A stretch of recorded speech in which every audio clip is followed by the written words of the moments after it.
Chapter 2891, Upgrade to Legendary. The moment Shifeng chose to have the light of two worlds absorb the scorching eye, the latter transformed into a bundle of flames and merged with the fragmented legendary weapon. The crimson flames made the sword spontaneously ignite, and the cracked divine runes engraved on it began mending. Several seconds later, crimson divine runes lit up all over the sword, followed by a significant increase in the light of two worlds' aura. What a powerful aura! Shifeng was astonished as he looked at the weapon in his hand. The aura the light of two worlds now exuded was more than enough to deter ordinary Tier 4 players from approaching it. A Tier 4 player would need to break through the 100% threshold of their mana body to withstand the devastating power overflowing from the sword. However, compared to the light of two worlds' external changes, the changes to its statistics were much more remarkable. The upgrade had boosted the basic attributes that the weapon provided by 15%. With the weapon, Shifeng's strength finally exceeded the 70,000 threshold. Now, he was only slightly inferior to level 150, Tier 5 legendary monsters in the strength attribute. In addition, the light of two worlds' 3 additional skills had been upgraded to Tier 5. World Breaker, in particular, could now increase an attack's power up to the Tier 6 basic rank. The skill's cooldown had also decreased from 1 hour to just half an hour.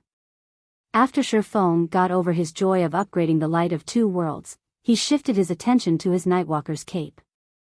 Now that I've upgraded the light of two worlds, there's no hurry to improve my weapons anymore.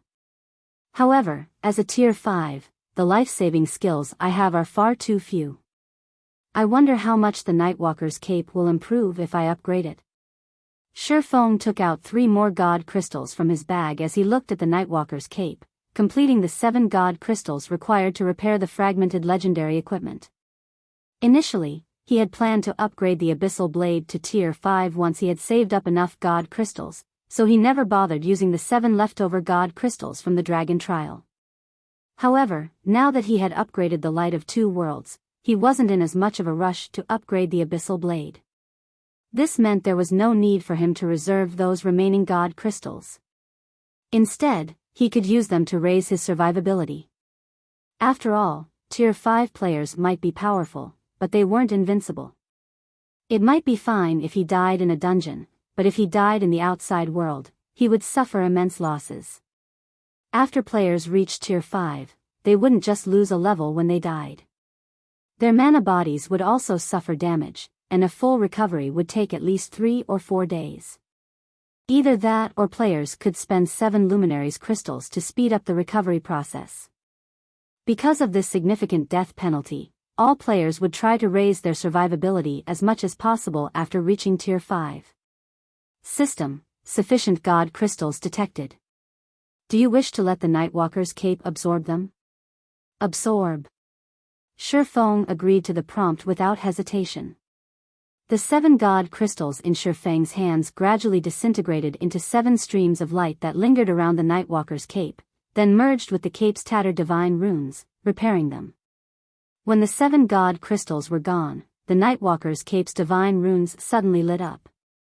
A layer of black fog then appeared around the ordinary-looking cape, reducing Shifeng's presence significantly and preventing others from inspecting his information. Now, Shifeng could even erase his presence completely if he wanted to.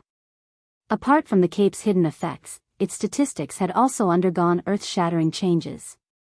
Nightwalker's cape, legendary rank, cape, equipment requirement, strength 8,000, agility, 5,000 when equipped, all resistances increased by 300%, all damage received reduced by 60%, strength increased by 150%, agility increased by 120%, endurance increased by 120%, ignore levels plus 80, movement speed increased by 100%, attack speed increased by 100%, reaction speed increased by 100%.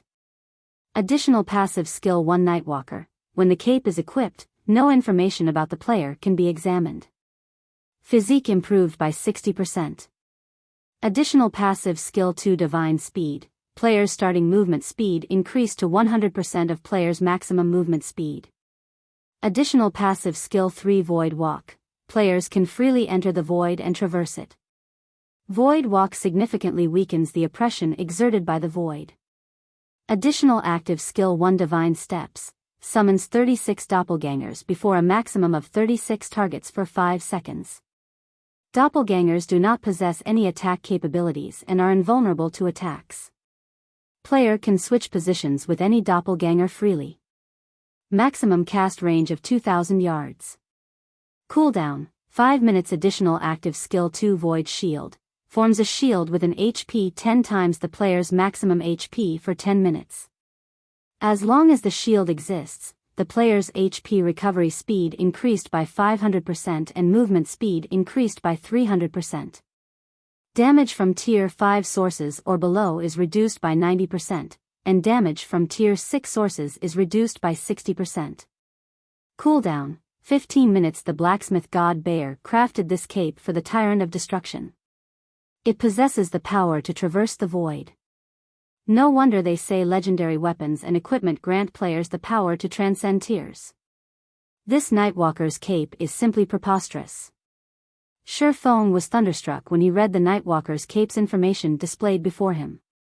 Although the Nightwalker's cape still couldn't let Tier 5 players stand toe-to-toe with Tier 6 players, it at least provided Tier 5 players with a certain degree of survivability against Tier 6 players.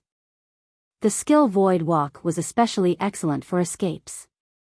If Shi Feng escaped into the void, even a Tier 6 player would have difficulty searching for him. After all, even Tier 6 players would be subject to a powerful oppression when traversing the void. If a Tier 4 player were to equip the Nightwalker's cape, their strength would approach that of Tier 5 players. Unless a Tier 5 player could counter the Nightwalker's cape's abilities, or the Tier 4 player in question did something stupid, it would be impossible for a Tier 5 player to kill a Tier 4 player equipped with the Nightwalker's cape. Meanwhile, after upgrading the Nightwalker's cape, Shi Feng's strength attributes skyrocketed once more, hitting the 90,000 mark. Now, he had 10,000 more strength than the average level 180, Tier 5 NPC. In terms of basic attributes, he already stood at the peak of Tier 5 existences, inferior only to Tier 5 NPCs wielding legendary weapons. I thought I would have to wait a little longer before I could challenge the evil god's secret land, but now it seems that won't be necessary. Fighting spirit flared in Shi Feng's eyes as he thought about the god mode's secret land. An ordinary Tier 5 player would not have the ability to challenge the evil god's secret land. However, with the Nightwalker's cape, combined with his above-average basic attributes, he was more than qualified to enter the God Mode's secret land.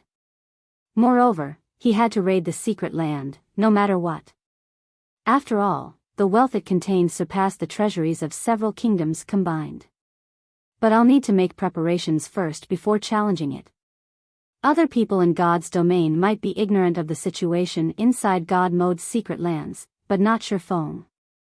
Although he had never entered a God Mode's secret land in his previous life, he had heard many stories of Tier 5 players rashly entering a God Mode's secret land and meeting an untimely death. A God Mode's secret land had an excellent environment rivaling that of ancient times, and the concomitant dangers of ancient times.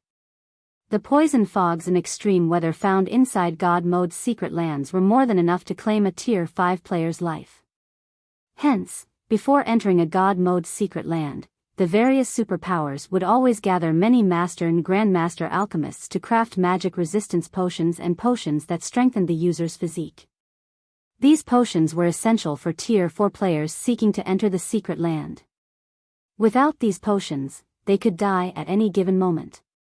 After thinking up to this point, Shi Feng contacted Melancholic Smile and had her prepare the necessary potions, particularly Grandmaster potions.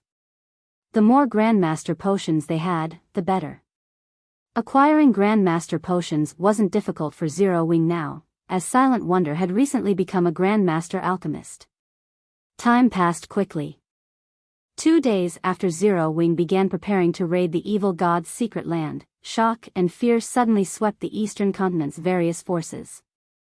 Just a while ago, the Eastern Continent's various forces received news that a large number of players had emerged from the World Passage.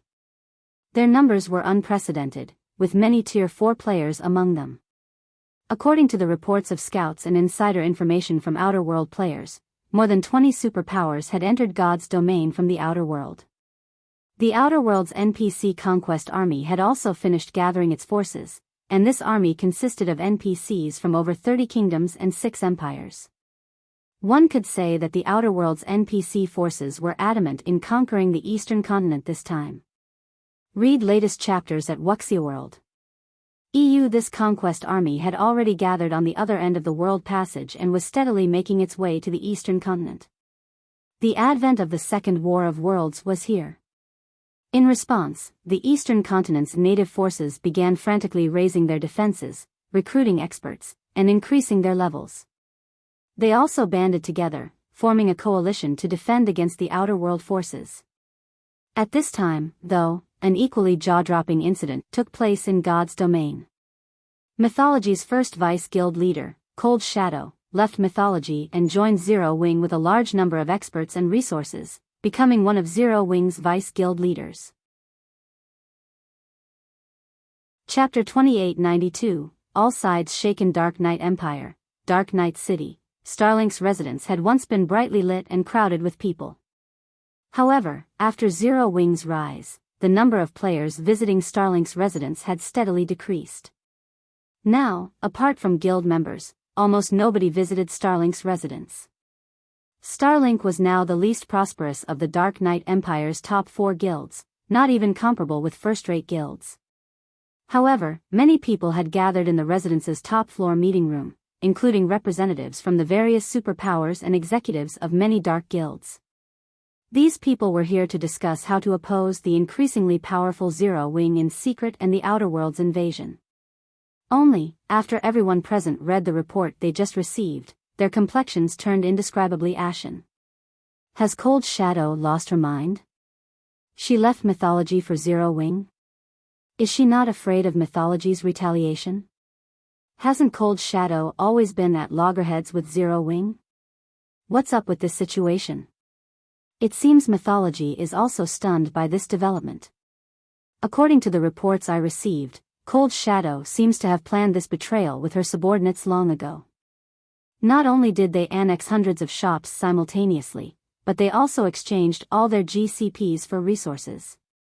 She took Mythology completely by surprise.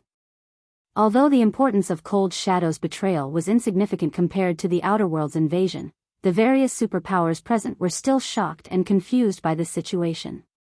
Mythology was one of the 5 great super guilds. Cold Shadow herself also possessed extraordinary strength and status within the guild. She had a high chance of becoming Mythology's guild leader. With such a bright future ahead of her, there should be no reason for her to leave Mythology. Moreover, Zero Wing was currently in a terrible situation. The guild's ability to facilitate teleportation between the 2 main continents had made it an eyesore for the native superpowers and also a priority target for the Outer World forces. Now that the Second War of Worlds had begun, everyone was steering clear of Zero Wing. Despite that, Cold Shadow had taken the initiative to join Zero Wing. The various representatives present simply couldn't wrap their heads around this situation. Some of them even suspected Cold Shadow of having a secret relationship with Shifeng. Otherwise, why would Cold Shadow, a woman with a promising future, join Zero Wing, a guild in a precarious situation? All of you, be quiet. Lu Tiandi shouted as the babble in the room reached unbearable levels. Standing up, he said, although Cold Shadow's betrayal has increased Zero Wing's strength substantially, our plans remain unchanged. According to the information I obtained, over 10 Outer World superpowers will lead a portion of the NPC conquest army to the Twin Towers Kingdom and Starmoon Kingdom. To ensure the swift destruction of these 2 kingdoms, we must get the experts there to leave as quickly as possible. We must also get the players of the neighboring kingdoms and empires to distance themselves from these 2 kingdoms. Without the help of expert players, the 2 kingdoms will fall with only their NPCs and Zero Wing to defend them. The various superpowers representatives and the various dark guilds executives nodded in agreement with Lu Tiandi's words. Guild leader Lu, rest assured, we will mobilize all available personnel to lure the independent experts of those kingdoms and empires away. We won't let them assist Zero Wing. That's right. We can also commission those experts to join the armies of other kingdoms and empires. I believe those independent experts will be more than happy to do so for an appropriate price. The Twin Towers Kingdom and Star Moon Kingdom will have nobody to help them. In the current era where Zero Wing dominated the eastern continent, the superpowers and dark guilds hostile to Zero Wing were having an incredibly bad time. Moreover, with Shi Feng defending Zero Wing, even the 5 great super guilds could do nothing against Zero Wing. Nevertheless, Zero Wing couldn't stop them from secretly carrying out small schemes. Players played a significant role in the War of Worlds. This remained true even for Tier 3 players because players could resurrect continuously even after falling in battle. While NPCs could also be resurrected, the process was much more complicated. Moreover, the battlefield spanned far and wide. Even if an individual possessed heaven-defying combat power, they could affect the outcome of only a limited area. Winning the war still required the cooperation of a large number of expert players.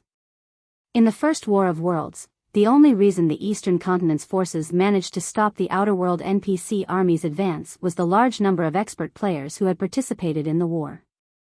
Otherwise, the Eastern Continent would have long since fallen. Hence, the various superpowers and dark guilds present were confident of destroying the 2 kingdoms serving as Zero Wing's backbone in the upcoming war. While the various superpowers and dark guilds were secretly colluding against Zero Wing, a large number of Tier 4 experts had gathered in the distant Orc Empire's ancient rock city. Looking at the pedestrians coming and going on the main street, the female guardian knight White Feather exclaimed, "Vice Guild Leader, this city is absurd. Not only does it have stronger defenses than a royal capital, but the number of Tier 4 NPCs here also surpasses even that of certain imperial capitals." White Feather had been living and developing in the Fire Dragon Empire all this time, so she was accustomed to the prosperous and powerful Flame Dragon City. Hence, no guild city had ever managed to catch her eye. However, after arriving at Ancient Rock City, White Feather had to acknowledge the city's magnificence. The number of Tier 4 NPCs visiting Ancient Rock City was especially amazing, practically comparable to Flame Dragon cities. Meanwhile, the presence of Tier 4 NPCs would greatly impact a guild city's defensive standard and the fortuitous opportunities available within it. It is indeed well developed. Even Mythology's main headquarters can't compare, Cold Shadow said, nodding in agreement. Originally, she still had some misgivings about her decision to join Zero Wing. However, seeing Ancient Rock City had considerably alleviated her worries. With Ancient Rock City's advantages, the city could repulse the various superpowers' attacks even if Shi Feng were absent. It also wouldn't have any problems fending off Mythology's retaliation. Moreover, given enough time, Ancient Rock City would not only attract a large number of players from the surrounding kingdoms and empires but also acquire increasingly better resources from the Orc capital city. Afterward, so long as the Eastern Continent succeeded in fending off the Outer World's army, it wouldn't be difficult for Zero Wing to become God's domain's strongest guild. Her only concern was that fending off the Outer World's conquest army wouldn't be an easy task. If the defense were mishandled, Zero Wing might even perish in the upcoming war. After thinking up to this point, Cold Shadow couldn't help frowning. She couldn't understand why Shi Feng had suddenly called for Tier 4 members like herself to gather in Ancient Rock City. Now that the Second War of Worlds was imminent, there was a lot of work to be done. It was especially important for them to recruit expert players from the neighboring kingdoms and empires. If they acted slowly, the other superpowers would definitely interfere with their plans. When Cold Shadow and her team of nearly 10 Tier 4 experts entered the City Lord's mansion, they were instantly stunned by the environment inside the building. Read latest chapters at Wuxia World. Why are the operating principles of mana so clear here? The clarity inside Mythology's special secret land doesn't even come close, White Feather exclaimed. The special secret land Mythology had found and secured after paying a great price had an excellent environment that provided players with greater insight into the operating principles of mana. However, only a limited number of people could enter the secret land at a time, resulting in fierce competition among the guild's many Tier 4 experts and the Tier 3 experts seeking to get promoted to Tier 4. Moreover, even after one clinched a slot, they still needed to fork out a lot of resources to enter the secret land. One had to pay for these resources out of one's own pockets, the total cost of which was enough to make even Tier 4 experts wince. Yet, not only did ancient Rock City's City Lord's Mansion's environment surpass that of mythology's special secret land, but there was hardly an entry limit. With the size of the City Lord's Mansion, thousands of players could enjoy this wonderful environment simultaneously. If mythology's many Tier 4 experts found out about this, they would probably die of envy. While Cold Shadow and the others were in a daze, Shifeng, who had been waiting in the City Lord's Mansion for some time now, suddenly said, "All right. Now that everyone's here, let's enter the evil god's secret land." Chapter 2893, Natural Holy Land. Entering the secret land at this time? Cold Shadow was stunned when she saw Shifeng instructing Zero Wing's executives to enter the evil god's secret land's entrance located on the second floor. She couldn't understand what was going through Shifeng's mind. It wouldn't be long before the Outer World's NPC conquest army launched its invasion of the eastern continent. Meanwhile, even 10 Zero Wings wouldn't be enough to stop the advance of these armies. Zero Wing's top priority should be the recruitment of a large number of expert players to fend off the Outer World's players and NPCs, otherwise, only annihilation awaited the guild. Even without conducting any investigations, Cold Shadow was certain that the eastern continent's various superpowers had already begun recruiting expert players themselves. If Zero Wing did not hurry, it would fall behind them. Hence, this was no time for Zero Wing's Tier 4 members to be raiding a secret land. However, when Cold Shadow saw Zero Wing's members entering the secret land one after another, she had no choice but to enter the secret land together with White Feather and the others. After all, not only was this the guild leader's arrangement, but the other Zero Wing executives did not voice any objections either. It wouldn't be appropriate for a newcomer like herself to express her views in such a situation. What Cold Shadow didn't know was that Fire Dance and the others had previously reminded Shifeng of Zero Wing's situation. However, Shifeng still insisted on carrying out this raid. His insistence on this raid was because he was certain that Apex combatants would play the main role in deciding the upcoming war's outcome. While low-tier expert players could indeed play an important role in wars involving kingdoms, empires, and even entire worlds, they were still significantly weaker than higher-tier players. Several thousand Tier 3 players were no match for one Tier 4 player in a large-scale battle. Similarly, several hundred Tier 4 players couldn't compare with one Tier 5 player. In a situation where the NPC combatants of both worlds were roughly equal, the players' Apex combatants would play a vital role. If the Eastern Continent's player forces lacked sufficiently powerful Apex combatants to influence the battlefield, no amount of Tier 3 players could change the war's outcome. There was no way a bunch of Tier 3 players could defend against Tier 4 and Tier 5 players in the long run. Hence, at this critical moment, Zero Wing needed to increase its Apex combatants. Otherwise, Shifeng wouldn't have decided to enter the evil god's secret land after preparing potions for just 2 days. After Cold Shadow and the others entered the evil god's secret land, Shifeng took the other entrance, leaving behind only 4 Tier 4 NPCs to guard the control room. Upon entering the evil god's secret land, a wave of nausea assaulted everyone's brain, and everything around them appeared pitch black. After this situation lasted for 10 seconds, they gradually recovered, and they found themselves standing in a primitive forest. What's with this situation? White Feather gaped in shock when she saw the forest around her. She had visited many secret lands before, so she had long since become familiar with them. Even if it was a secret land she had never visited before, she was confident she could cope with whatever situation she came across. However, the sight before her was a first for her. A dark sky enveloped the entire secret land, and only a blood moon served as a faint light source. The trees in the forest were hundreds of meters tall, with some even towering over 1,000 meters. Compared to the trees here, the trees in the outside world were saplings. Players like themselves were practically ants when standing beside these gigantic trees. However, the blood moon and gigantic trees still weren't the most astonishing part about this secret land. Instead, the greatest shock was the monsters here. At a glance, White Feather spotted over 100 level 150+ mythic monsters in the vicinity, outnumbering the entire team.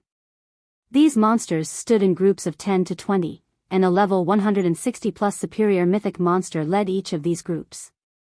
The aura these superior mythic monsters radiated was also significantly more powerful than that of superior mythic monsters in the outside world. Evil Blood Soldier, Evil Creature, Mythic, Level 153 35 billion, Evil Blood Stalker, Evil Creature, Superior Mythic, Level 160 80 billion. To White Feather's horror, all of these mythic and superior mythic monsters had already noticed the team's presence. However, instead of charging at the team like wild beasts, these monsters stood still and appeared to be observing the team. They would also grunt occasionally. Evidently, these monsters were communicating with each other and were in no hurry to take action. However, amid her horror, White Feather also sensed the evil god's secret land's incredible environment. Even without deliberately focusing her senses, White Feather could tell that the secret land's mana density was incredible. She felt as if she was drinking a mouthful of water with every breath she took. The clarity of the mana's operating principles was also unprecedented, surpassing even that of the City Lord's mansion by a large margin. She even felt that if she could stay here, she could improve her mana body before long. Perhaps she could even try to reach the 115% completion rate, a threshold very few people had reached in mythology. The space here is unique. The suppression it imposes on our bodies is significant, Cold Shadow said, frowning slightly after she tried moving her body. I'm afraid it'll be difficult for us to fight these monsters under these conditions. The number of mythic monsters was already more than what their team could handle. With their mobility restricted on top of that, there was no way they could survive, let alone enjoy the mana environment here and improve themselves. Upon hearing Cold Shadow's deduction, Fire Dance tried moving her body as well. She instantly created 3 afterimages around her, her speed so fast that the Tier 4 players could barely keep her in sight. She then nodded and said, "It will indeed be slightly difficult, but it is still within an acceptable range." Still within an acceptable range? White Feather gaped in shock when she saw Fire Dance's ghost-like movements. White Feather had already developed her mana body to the 105% completion rate. However, when she tried moving in this secret land, she felt as if someone had replaced her blood with lead. She couldn't move her body freely, let alone create afterimages like Fire Dance. However, Fire Dance wasn't a unique case. When the other Zero Wing members tried moving, the effects the suppression from the surrounding space had on their mobility and combat power were limited and almost negligible. White Feather and the other Tier 4 experts from mythology were dumbfounded. Even Cold Shadow was astonished. Are they all monsters? It was understandable for Fire Dance to negate the secret land suppression, as she was the commander of Zero Wing's main force. However, what was up with the others? Cold Shadow herself faced a significant reduction in combat power in this secret land. Yet, Zero Wing's 60+ Tier 4 members fared better than her. In particular, Violet Cloud, Gentle Snow, and Aqua Rose appeared utterly unaffected by the secret land suppression. Meanwhile, after Shifeng arrived in the secret land and tried moving his body, he smiled and thought to himself, "This evil god's secret land truly is paradise. The air is filled to the brim with powerful mana. Someone without sufficient control over the elements will face suppression from the space here. But if they stay here for a while, they'll receive great help in developing and creating mana bodies." Originally, Shifeng had planned to rely on the ancient god's domain's environment to improve Zero Wing's members. However, he didn't need to do so anymore. The evil god's secret land was the perfect replacement. Moreover, players wouldn't have to waste time on training. Fighting the monsters in this secret land would more than suffice to let players familiarize themselves with mana's operating principles. This was because players could even sense the operating principles of mana's various elements in the secret land with their bodies. Hence, players simply had to fight and experience the ambient mana's operating principles repeatedly to improve their control over mana's various elements. However, when Shifeng arrived, the surrounding mythic monsters immediately grew alert. Shortly afterward, a 40-meter-tall evil blood stalker clad in exquisite armor and holding a spear let loose a roar, inciting all of the monsters to charge at Zero Wings members. Damn it. Why are they charging at us all of a sudden? Cold Shadow frowned when she saw the oncoming monsters. Because of the secret land suppression, they might not even be a match for these monsters in a one-on-one situation. Over 100 of these monsters charging at them en masse was an absolute nightmare. Among those present, only Shifeng could cope with the attacks of multiple mythic and superior mythic monsters simultaneously. However, Shifeng wasn't an MT but a damage dealer. In front of high-intellect monsters, dealing high damage wouldn't be enough to attract their aggro. Only the mock skills of MTs could forcibly secure the aggro of these monsters. Shifeng couldn't aggro all of these monsters to himself. Read latest chapters at Wuxia World. So, they've decided to get rid of everyone else before targeting me? How smart of them. Shifeng smiled when he saw the evil blood soldiers and stalkers splitting up and targeting different players. Unfortunately, group tactics are useless against me. He immediately unleashed his mana domain and caught the evil blood soldiers and stalkers within it. The instant he did so, Cold Shadow and the others were dumbfounded. This was because Shifeng was practically a god descending onto the mortal world at this time. Despite the mana domain holding no hostility to them, they still had their breath stifled. As for the oncoming evil blood soldiers and stalkers, Shifeng's mana domain reduced their mobility by at least 50%. Some evil blood soldiers even had difficulty taking a step. Compared to the time Shifeng unleashed his mana domain against Saint's Hand's Tier 4 experts, his current mana domain was significantly more powerful. Chapter 2894, Rapid Improvement. This is a real Tier 5? Cold Shadow and her subordinates were all deeply shocked by the strength Shifeng displayed.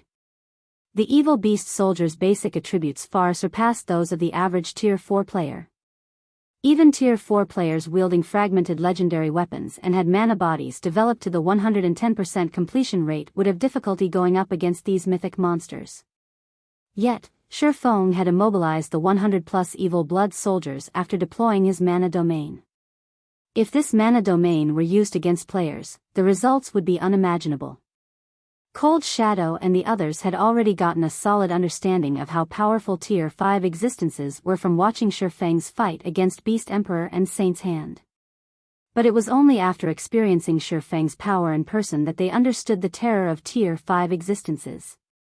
When subject to Shifeng's mana domain, they would be fortunate if they could even move their bodies to launch an attack at him, let alone trade blows with him. Truthfully, this outcome gave even Shifeng himself a bit of a surprise. He never thought that his mana domain would improve so much after equipping one legendary equipment. If it were before he had upgraded the Nightwalker's cape, his mana domain would reduce the mobility of monsters like the evil blood soldiers by 60%, at most. It couldn't have lowered these monsters' combat power by over 70%. I'll keep those 4 stalkers busy. You guys deal with those soldiers. Shifeng commanded after seeing that the evil blood monsters didn't halt their charge. He then activated Blade Domain, created 4 magic swords, and launched them at the 4 evil blood stalkers. Although Blade Domain was only a Tier 4 legacy skill, in Shifeng's hands, every magic sword carried power close to the Tier 5 advanced standard. Even superior mythic monsters couldn't take such powerful attacks. When the 4 magic swords collided with the evil blood stalkers, they pierced through the monster's armor like a hot knife through butter. The 4 stalkers let loose agonized cries on the spot, and a damage value nearing 300 million appeared above each of their heads. Their HP bars also fell by a visible chunk. Apart from dealing significant damage, Shifeng's attacks had also inflicted serious injuries to the 4 stalkers, further reducing the superior mythic monster's combat power. Upon seeing this, the nearby evil blood soldiers shuddered involuntarily. If this weren't a secret land but a forest in the outside world, they would have most likely turned tail and fled already. This scene stunned Cold Shadow and the others. Given this ability to inflict such frightening damage, Shifeng could easily kill all of the evil blood monsters present by himself. After Shi Feng pinned down the 4 evil blood stalkers, he shouted, "It's your turn now." Fire Dance and the others immediately split up and charged at the slowly advancing evil blood soldiers. The members of Cold Shadow's group also snapped out of their daze and went into action. However, instead of tackling the evil blood soldiers in groups, everyone found a specific evil blood soldier to take on alone. Everyone knew that Shi Feng had created an opportunity for them to familiarize themselves with the evil god's secret land's environment. If they didn't maximize this opportunity, they were unlikely to receive another one later on. After all, they were currently at the secret land's entrance, which was typically the safest place in a secret land. Once they moved deeper into the secret land, they would face more challenging situations and wouldn't necessarily have the leeway to familiarize themselves with the environment then. While Shi Feng could still take control of the situation, they naturally had to make the most of these evil blood monsters. For a time, Zero Wings members fought separate battles in the forest. All of them took on at least one evil blood soldier, while Fire Dance, Gentle Snow, Aqua Rose, Violet Cloud, Yan Tianxing, Yi Luofei, and Cold Shadow, among others, took on 2 or more evil blood soldiers simultaneously. Everyone placed themselves at the edge of danger to familiarize themselves with the operating principles of mana. Time passed quickly, 4 hours going by in the blink of an eye. Yet, even after 4 hours had elapsed, the evil blood soldiers' HPs remained above 99%. They were practically intact. Even the 4 evil blood stalkers Shi Feng fought had hardly lost any HP, all 4 of them retaining more than 80% of their HPs. However, while the evil blood monsters might have sustained barely any damage, all the Tier 4 players had made significant improvements. Initially, everyone's movements when fighting the evil blood soldiers had been awkward. Now, their movements were as smooth as flowing water, evidence that they had acclimatized to the ambient mana. However, they still would occasionally feel a sense of disharmony or blockage when using skills, spells, or combat techniques. So, this is how the various elements of mana work. While evading and blocking the attacks of 4 evil blood soldiers, White Feather had an epiphany. Her aura immediately skyrocketed in intensity, and she started having a much easier time dodging the mythic monster's attacks. Her mana body's completion rate had finally reached the 110% threshold. At this moment, White Feather felt as if all the questions she had accumulated before had received answers in one fell swoop, and a burst of power flooded her body. White Feather wasn't the only one to achieve a breakthrough. Many others did so as well. Cold Shadow had successfully pushed her mana body to the 115% completion rate roughly an hour ago. Gentle Snow and Aqua Rose achieved even more astonishing results. Before entering the evil god's secret land, the 2 had already developed their mana bodies to the 115% completion rate. Now, they had reached the legendary 120% threshold. They were truly monsters. At this time, Shi Feng even suspected that Gentle Snow and Aqua Rose could get promoted to Tier 5 should they wish. After all, the 2 of them were having too easy a time against the evil blood soldiers. Their grasp of the operating principles of mana had reached perfection. They were entirely capable of creating their Tier 5 mana bodies. After Gentle Snow and Aqua Rose was Violet Cloud. While she hadn't reached the 120% completion rate yet, she was very close. And after Violet Cloud were Fire Dance, Yan Tianxing, and Yi Luofei. While Zero Wings Tier 4 members were frenziedly sparring with the evil blood soldiers, large batches of NPCs came through the world passage one after another. Their arrival terrified the scouts the various superpowers had sent to monitor the world passage. It's over. It's over. Why are there so many Tier 4 NPCs? When the Tier 4 assassins saw the NPC army emerging from the world passage, despair filled their hearts. This was because Tier 4 NPCs composed roughly 1% of the NPC army. In other words, there was 1 Tier 4 NPC in every 100 NPCs in the army. At this time, the portion of the NPC army that had crossed over to the eastern continent already exceeded 10 million. This meant that more than 100,000 Tier 4 NPCs had crossed over to the eastern continent. And more NPCs were yet to come. Moreover, the average kingdom had only a little over 1,000 Tier 4 NPCs operating within its borders. Even if hidden Tier 4 NPCs were included, this number would only hover around 2,000 or 3,000. Tier 4 NPCs were not cabbages that one could find anywhere. Nevertheless, the Outer World forces had dispatched 3 times more NPCs than they had previously. During the First War of Worlds, the Eastern Continent had lost nearly 20 kingdoms to the Outer World forces. In this upcoming war, even empires wouldn't be safe. After the Eastern Continent's various forces received this piece of news, they all fell silent. The Outer World's NPC latest army thoroughly exceeded the various forces' expectations. If they factored in the Outer World's player forces, it wouldn't be impossible for the Outer World forces to conquer the entire Eastern Continent. Meanwhile, the threat posed by the Outer World NPC army had the Eastern Continent's various player forces frantically recruiting helpers. Many superpowers even contacted the Western Continent's player forces. And upon receiving the request for help, the Western Continent's player forces agreed without hesitation. After all, once the Outer World forces took over the Eastern Continent, their next target would be the sea and the Western Continent. For a time, anxiety enveloped both players and NPCs native to the Eastern Continent. However, Shifeng and the others inside the evil god's secret land were wholly unaware of the situation outside. They were still sparring with the evil beast stalkers and soldiers. Read latest chapters at Wuxia World. EU. After everyone had sparred for over a dozen hours and resolved most of their problems, Shifeng gave the command to start culling the evil blood soldiers. The mythic monsters of a god mode's secret land were unquestionably powerful. Even when working together in groups of 20, Fire Dance and the others took over a dozen minutes to kill just one evil blood soldier. If not for Shifeng's mana domain, they might have taken more than an hour. Shifeng fared much better.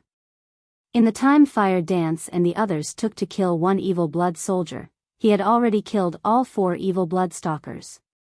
Due to the 4 evil blood stalkers' deaths, everyone in the team leveled up twice. Even Shifeng had reached level 157. And after he landed the killing blow that finished off all 4 evil blood stalkers simultaneously, the loot that appeared made Cold Shadow and the others rubbed their eyes in doubt. Chapter 2895, Treasure Trove-like Secret Land. The loot of the 4 evil blood stalkers rained down from the sky. At a rough glance, the 4 superior mythics had dropped a combined total of over 300 items, including at least 30 epic items and 2 fragmented legendary items.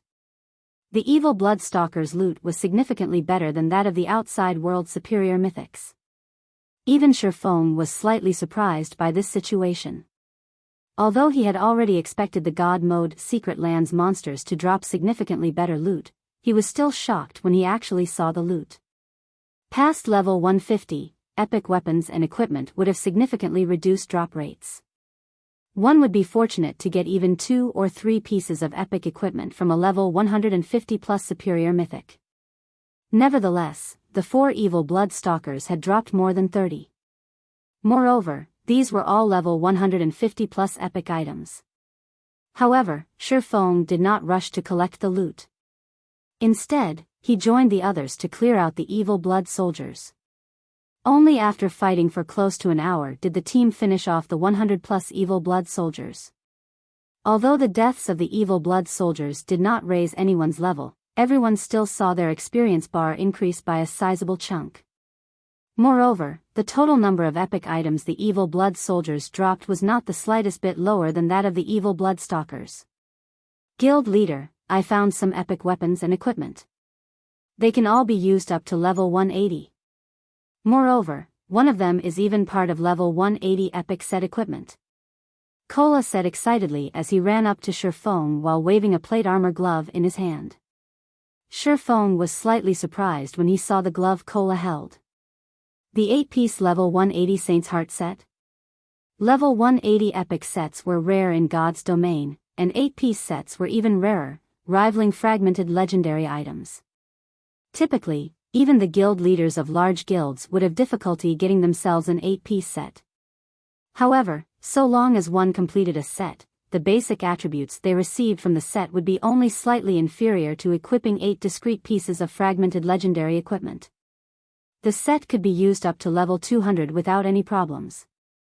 It wasn't an exaggeration to call an 8-piece level 180 epic set equipment a graduation set in God's domain. In his previous life, Shi Feng had owned only a 6-piece set of level 180 epic set equipment. An 8-piece set had been something he could only dream of owning. Rather than trying to get an 8-piece set, it had been more realistic to try to obtain 1 or 2 fragmented legendary items. He never thought that these evil blood monsters would drop 8-piece level 180 epic sets. This was definitely a pleasant surprise. A complete set would be the best set equipment available in the current God's Domain. It could let an ordinary Tier 4 player gain Tier 5 combat power. Unless a real Tier 5 player appeared, this Tier 4 player would be invincible. Shortly afterward, Yan Tianxing also picked up a part for an 8-piece set of level 180 set equipment. However, this wasn't for the Saint's Heart set but for the Spirit Abyss set, a cloth armor set. Moreover, this wasn't the only piece their team got for that set. Violet Cloud also found one. When all of the loot had been tallied, everyone couldn't help their excitement. They had obtained 71 level 180 epic weapons and equipment, including 5 pieces for 8-piece level 180 sets, 1 for the Saint's Heart set, 2 for the Spirit Abyss set, and 2 for the Magic Dragon set of leather armor. They also had 2 fragmented legendary items. One of them was a shield called Wind's Protection, and the other was a ring called the Spectral Ring. Most importantly, there was also 1 god crystal among the loot.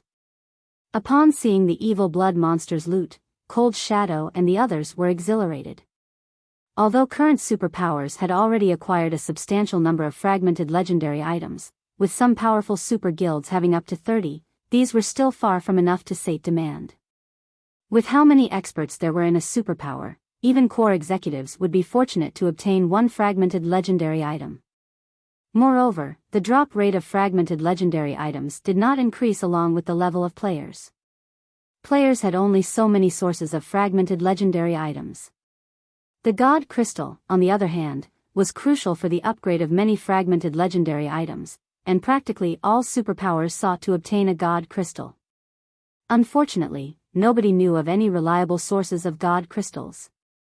After Shi Feng took a look at the 2 fragmented legendary items, he said, "White Feather will take the Wind's Protection. The Spectral Ring is suitable for assassins, so Fire Dance will take it. The GCPs for these 2 items will be gradually deducted from you 2 afterward. Does anyone have a problem with that?" Upon hearing Shi Feng's decision, White Feather hurriedly tried to reject his offer, saying, "Guild leader Black Flame, I'm just a newcomer. Isn't it inappropriate to let me have this shield?" She would be lying if she said she didn't want the Wind's Protection. However, fragmented legendary items served as a guild's foundation. They would normally be passed to the most trustworthy members of the guild. Meanwhile, she had joined Zero Wing just recently. If she were to receive a fragmented legendary shield out of the blue, many people within the guild would surely have opinions about it. When White Feather tried to refuse the shield, Fire Dance said, "Little Sister White, you should take it. The guild leader naturally has his reasons for assigning the shield to you. Moreover, it's just a fragmented legendary shield. The other Tier 4 MTs in our team already have one. If you don't use this one, it'll just end up in the warehouse. Rather than let it collect dust, we would be better off increasing our team's combat power." Kola, Yi Wumian, and Turtledove nodded in agreement. Only 4 MTs were participating in this raid, and White Feather was one of them. If she didn't have a fragmented legendary shield, she would be in for a tough time later. Seeing that none of the 3 other MTs objected to Shi Feng's and Fire Dance's words, White Feather decided to accept the shield. Although she didn't voice her feelings, the sense of belonging she felt for Zero Wing increased significantly. She also secretly admired Zero Wing's generosity. Following this, Zero Wing's members continued exploring the evil god's secret land after an hour's rest. The team encountered many ambushes throughout the expedition, with some ambush parties having more than 200 evil blood soldiers. The combat tactics these evil blood monsters employed also became increasingly subtle. Initially, they only blindly charged at Zero Wings members. Afterward, they began launching sneak attacks and relying on healers in combat. At one point, they even set traps for Shifeng, incapacitating him for short periods.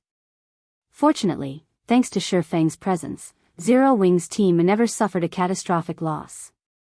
After every battle, the dead were resurrected, and the team's combat power returned to peak condition. The team fought in the evil god's secret land for 4 consecutive days. Apart from logging off to rest and receive updates on the outside world situation, everyone spent the rest of their time exploring the secret land until they reached the inner region. By the time the team arrived in the inner region, everyone was at least level 165 already. Shifeng had even reached level 167. Their leveling speed was astonishing even for Tier 4 and Tier 5 players. Past level 150, every level up required an astronomical amount of EXP. Tier 4 players would be fortunate if they could gain a level a day.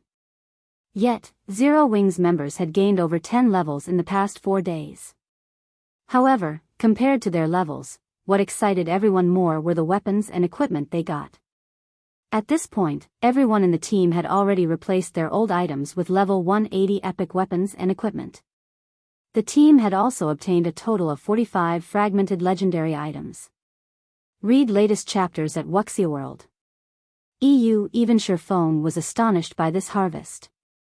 He never thought that a level 150 plus God mode secret land would be such an amazing place. It was no wonder the various superpowers in the past had been so desperate to enter these secret lands. In addition to this harvest, the team had also completed 6 8-piece level 180 epic sets, 1 Saint's Heart set, 3 Spirit Abyss sets, and 2 Magic Dragon sets. The sight of these sets rendered Cold Shadow and her subordinates utterly speechless.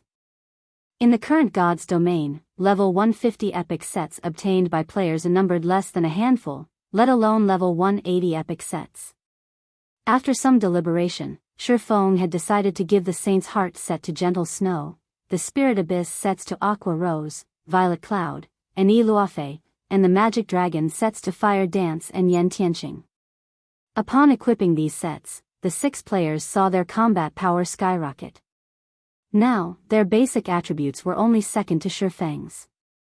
Gentle Snow, in particular, had her strength attribute near the 70,000 mark, surpassing even ordinary level 150, Tier 5 NPCs. Lastly, Shifeng had given the 24 God crystals they acquired during these past 4 days to Gentle Snow, Aqua Rose, and Fire Dance to upgrade their fragmented legendary equipment to legendary rank.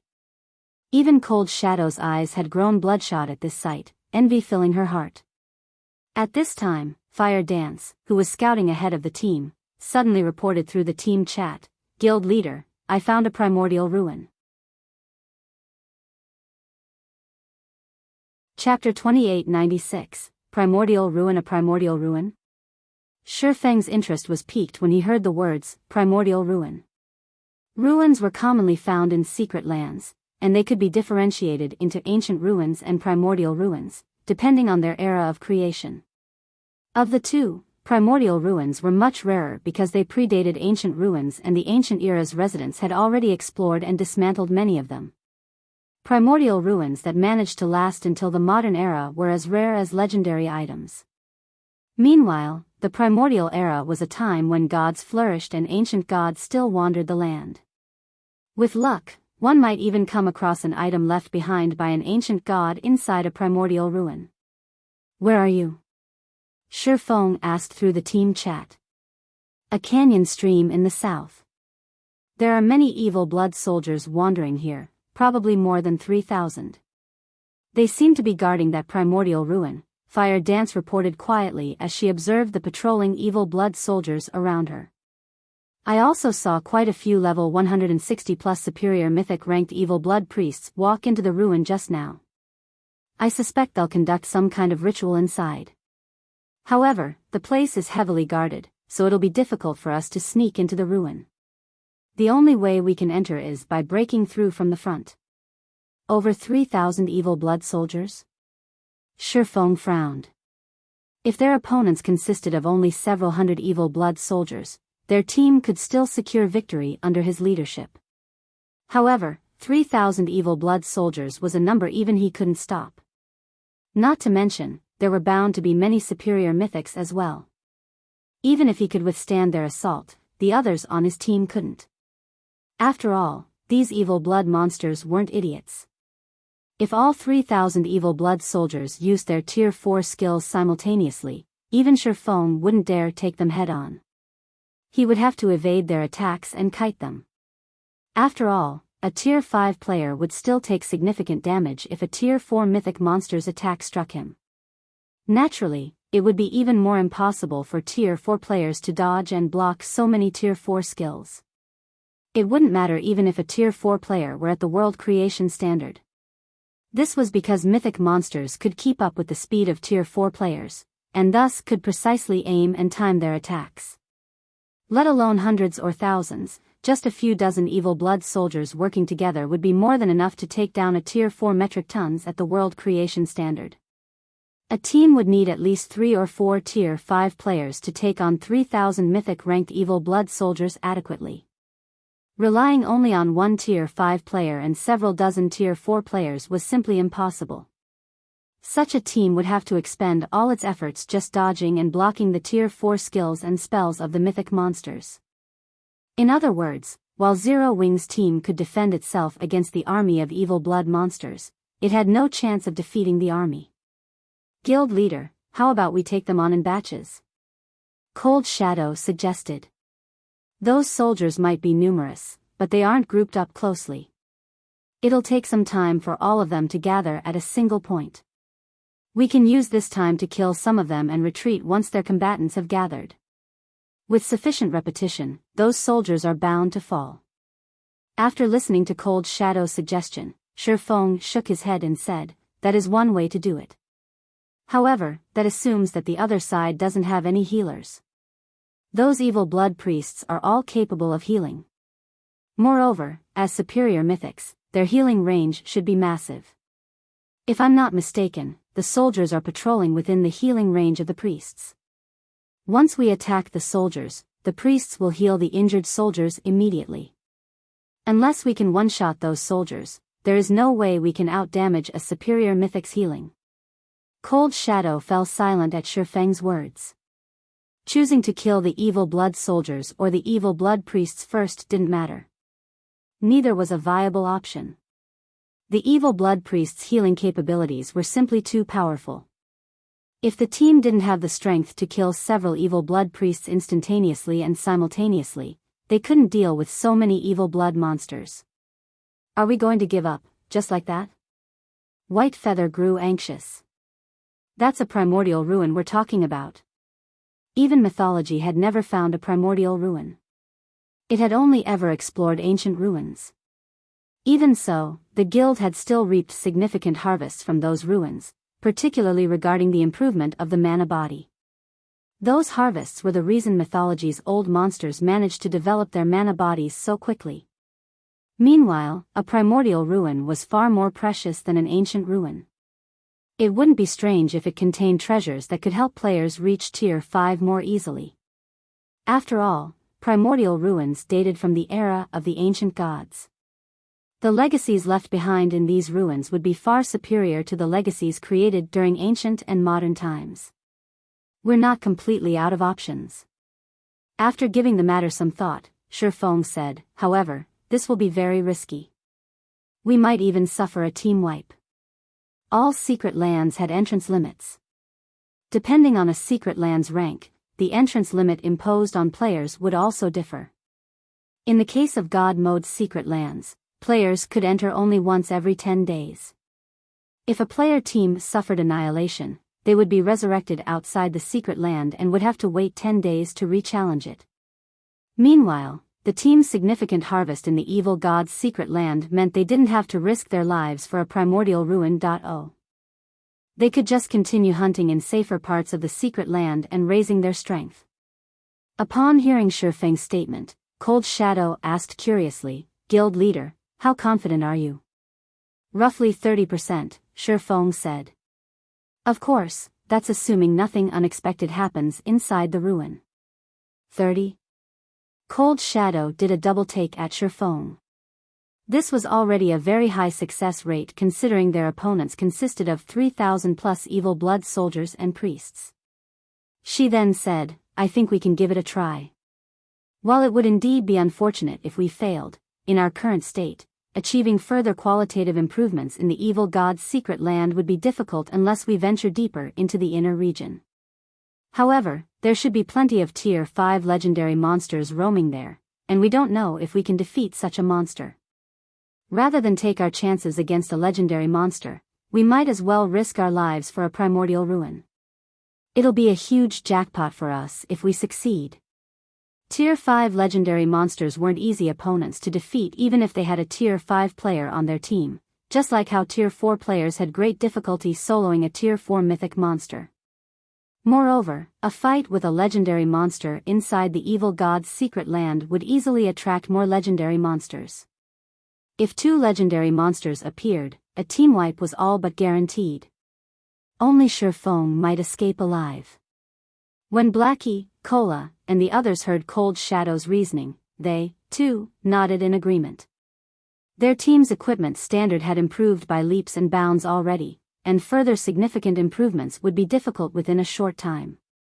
Only 8-piece level 180 epic sets and fragmented legendary items could provide them with such improvements. Upgrading fragmented legendary items into legendary items was also highly dependent on luck, as not every fragmented legendary item needed only god crystals for their upgrade. Not to mention, the drop rate of god crystals was completely random. These weren't items that could be obtained on demand. Since you all see no problem with it, let's give it a try, then, Shifeng said when he saw everyone's willingness to risk their lives. Entering the primordial ruin is actually a very straightforward process. I just need someone to attract the evil blood monster's attention. So long as a sufficient number of them get lured away, I will be able to enter the ruin. However, you must also make sure to pin down those lured monsters. Otherwise, if they flood into the ruin after me, I won't be able to do anything. Leave it to us, guild leader. Cola said, confidently patting his chest. If we 4 MTS take turns using our mock skills and life-saving skills, we can keep them busy for 5 minutes without any problem. We magical classes can also use our magic barriers to trap those monsters for some time, Zhao Yueru said, nodding. After hearing everyone's suggestions, Shifeng nodded and said, all right, I'll leave it to you. I'll try to explore the ruin as quickly as possible. When Shifeng finished speaking, Fire Dance, Cold Shadow, and Yan Tianqing split up, moving in different directions. The 3 assassins attracted the evil blood soldiers' attention and lured them toward the appointed location. However, after attracting the attention of a certain number of evil blood soldiers, the 3 assassins had to activate their berserk skills and all sorts of life-saving skills to stay alive. Fortunately, they eventually succeeded in luring over 70% of the evil blood soldiers to the appointed location. There, Cola, Yi Wumian, Turtledove, and White Feather used their mock skills on the lured evil blood soldiers, forcefully shifting the monsters' aggro to themselves. The 4 MTs then activated their life-saving skills and began kiting and dodging the monsters' attacks. The healers standing in the distance also showered healing spells on the 4 MTs, repeatedly dragging them back from the jaws of death. Once the 4 MTs had the evil blood soldiers pinned down, Shifeng, who was hiding near the primordial ruin, entered the void and dashed toward the ruin. With the Nightwalker's Cape's ability, Shifeng could cross several hundred yards with just one step. As if he had activated instantaneous movement several times consecutively, he crossed a distance of several thousand yards in just 2 seconds and arrived at the primordial ruin's entrance. And before the evil blood monsters standing guard there could react to his arrival, he had already dashed inside. The instant Shifeng entered the primordial ruin, the evil blood monsters in the vicinity went into a frenzy and swarmed toward him. The several evil blood priests kneeling inside the ruin's main hall also began chanting incantations and bombarded Shifeng with Tier 4 curses, one after another. However, now that Shifeng possessed a piece of legendary equipment, this degree of offensive was nothing to him. He easily evaded the oncoming attacks, In the blink of an eye, he disappeared from the main hall and entered the tunnel leading underground. Although he came across various magic traps along the way, they were practically non-existent to him, as he was a grandmaster magician. In less than a minute, Shi Feng arrived in the Primordial ruin's deepest section. The deepest part of the ruin was like an empty void. A majestic, ancient temple stood in this void. Despite the corrosion of countless years, the temple still radiated an unbelievably powerful divine might.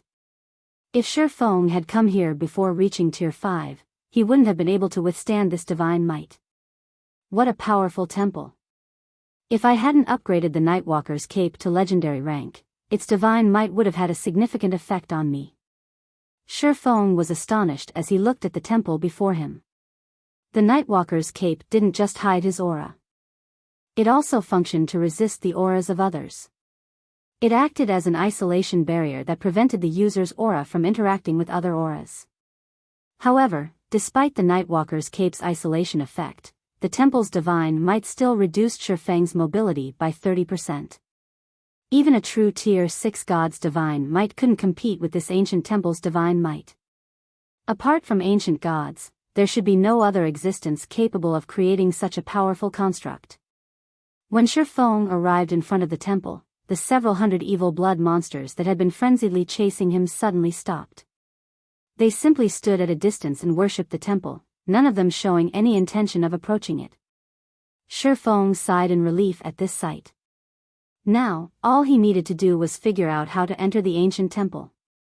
However, when Shi Feng entered the temple, what greeted him inside the brightly illuminated hall was the sight of a cloaked, scholarly young man. The youth was piecing together several golden tablets using magic arrays so complex that they gave Shi Feng a headache.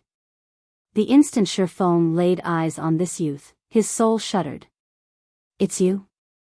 Shi Feng's eyes filled with disbelief as he looked at the scholarly youth. This was because this youth was none other than the mysterious youth who had caused a huge commotion in Blackwing City and bound his soul using soul chains during the early stages of the game. "Oh. It's you?" The mysterious youth was slightly surprised when he saw Shi Feng behind him. "You actually survived until now, even after getting hit by my soul chains? What a surprise. Should I be honored that you remember me?" Shi Feng eyed the mysterious youth cautiously. Back when he encountered the mysterious youth in Blackwing City, he had already thought the NPC was extraordinary, definitely not your average Tier 5 NPC. Otherwise, this mysterious youth couldn't have escaped Blackwing City after causing such a huge scene. Read latest chapters at Wuxia World. EU. In fact, Shi Feng still couldn't glean much information from the mysterious youth despite being Tier 5 himself. The only thing he found out from inspecting the mysterious youth was that the latter was also at Tier 5. Moreover, the mysterious youth gave off a weird vibe.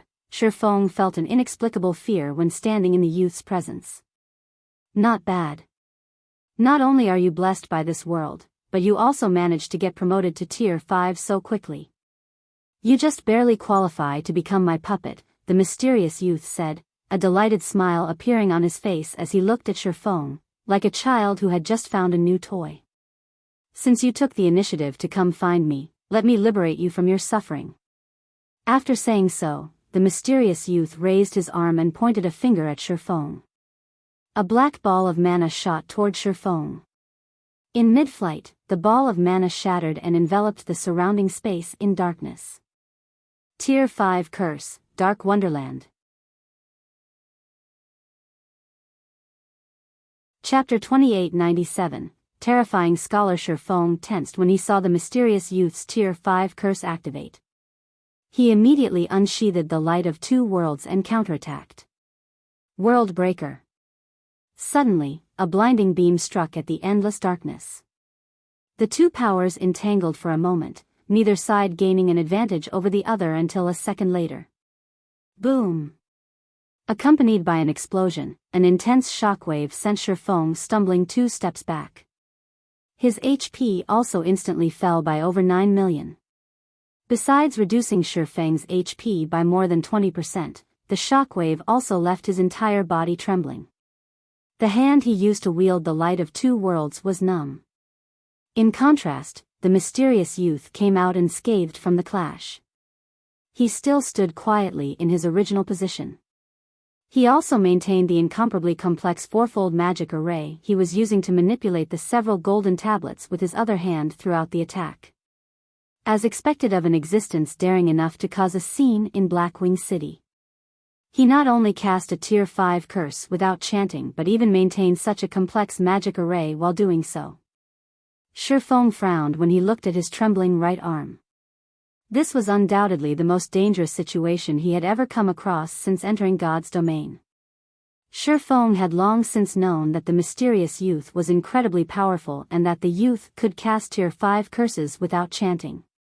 However, only after facing the youth's Tier 5 curse did he understand just how frightening the mysterious youth Biyao was. /B If Shifeng hadn't upgraded the Light of Two Worlds, the Tier 5 curse would have killed him just now. Meanwhile, the powerful shockwave from their clash also shattered the space some distance behind the youth, revealing a woman with 8 black wings. Numerous chains bound this woman's body, and her HP was below 10%. However, despite being practically at death's door, she radiated an aura that sent shivers down Shifeng's spine. How is this possible? Shifeng was dumbfounded when he saw the 8-winged woman. A fallen angel. Moreover, a fallen archangel. A fallen angel of the highest order. Fallen angels possessed life ratings close to those of dragons.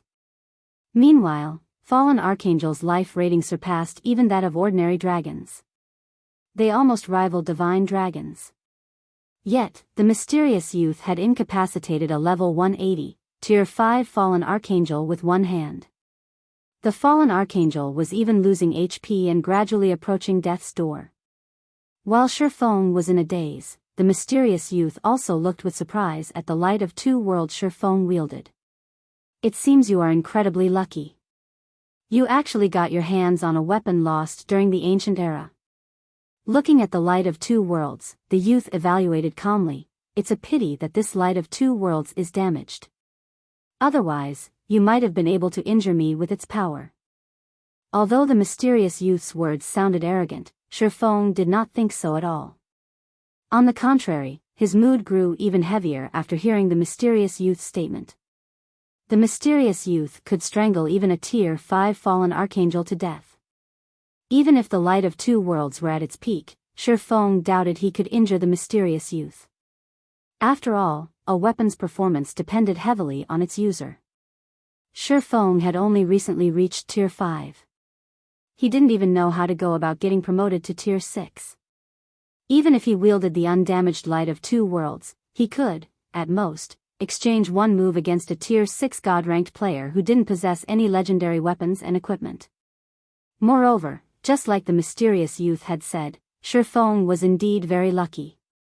If the mysterious youth weren't focusing a significant portion of his strength on dealing with the fallen archangel guarding the temple's entrance, Shifeng would have long since died already. However, our little game ends here. I'm busy. I don't have much time to waste on you, so can you please die? The mysterious youth waved his hand in annoyance once more. This time, though, he also chanted an incantation. Shifeng sensed the mana around the temple vanishing. Moreover, it wasn't limited to just the mana in this plane of existence. Even the mana in the void was disappearing, making Shifeng feel stifled. In the meantime, silver magic arrays appeared, one after another, before the mysterious youth's hand, layering to create a fourfold magic array. The Tier 5 Curse Spacetime Disintegrator. Shifeng's complexion darkened like never before when he saw the gradually forming fourfold magic array. There were significant differences even among Tier 5 curses. Dark Wonderland was a Tier 5 intermediate curse, but the Spacetime Disintegrator was a Tier 5 peak curse. This attack could heavily injure even a Tier 6 god if it landed. Die. The mysterious youth gently pushed the fourfold magic array with his free hand. Suddenly, the space in front of Shifeng began distorting and disintegrating. With the Tier 5 curse's speed and AoE, Shifeng had no way to dodge or escape it in time. Moreover, even a Tier 5 defensive curse wouldn't have the power to stop this attack. Don't even think of killing me so easily. Looking at the oncoming attack, Shifeng gritted his teeth and took out the greatest trump card in his bag, the dragon summoning flute.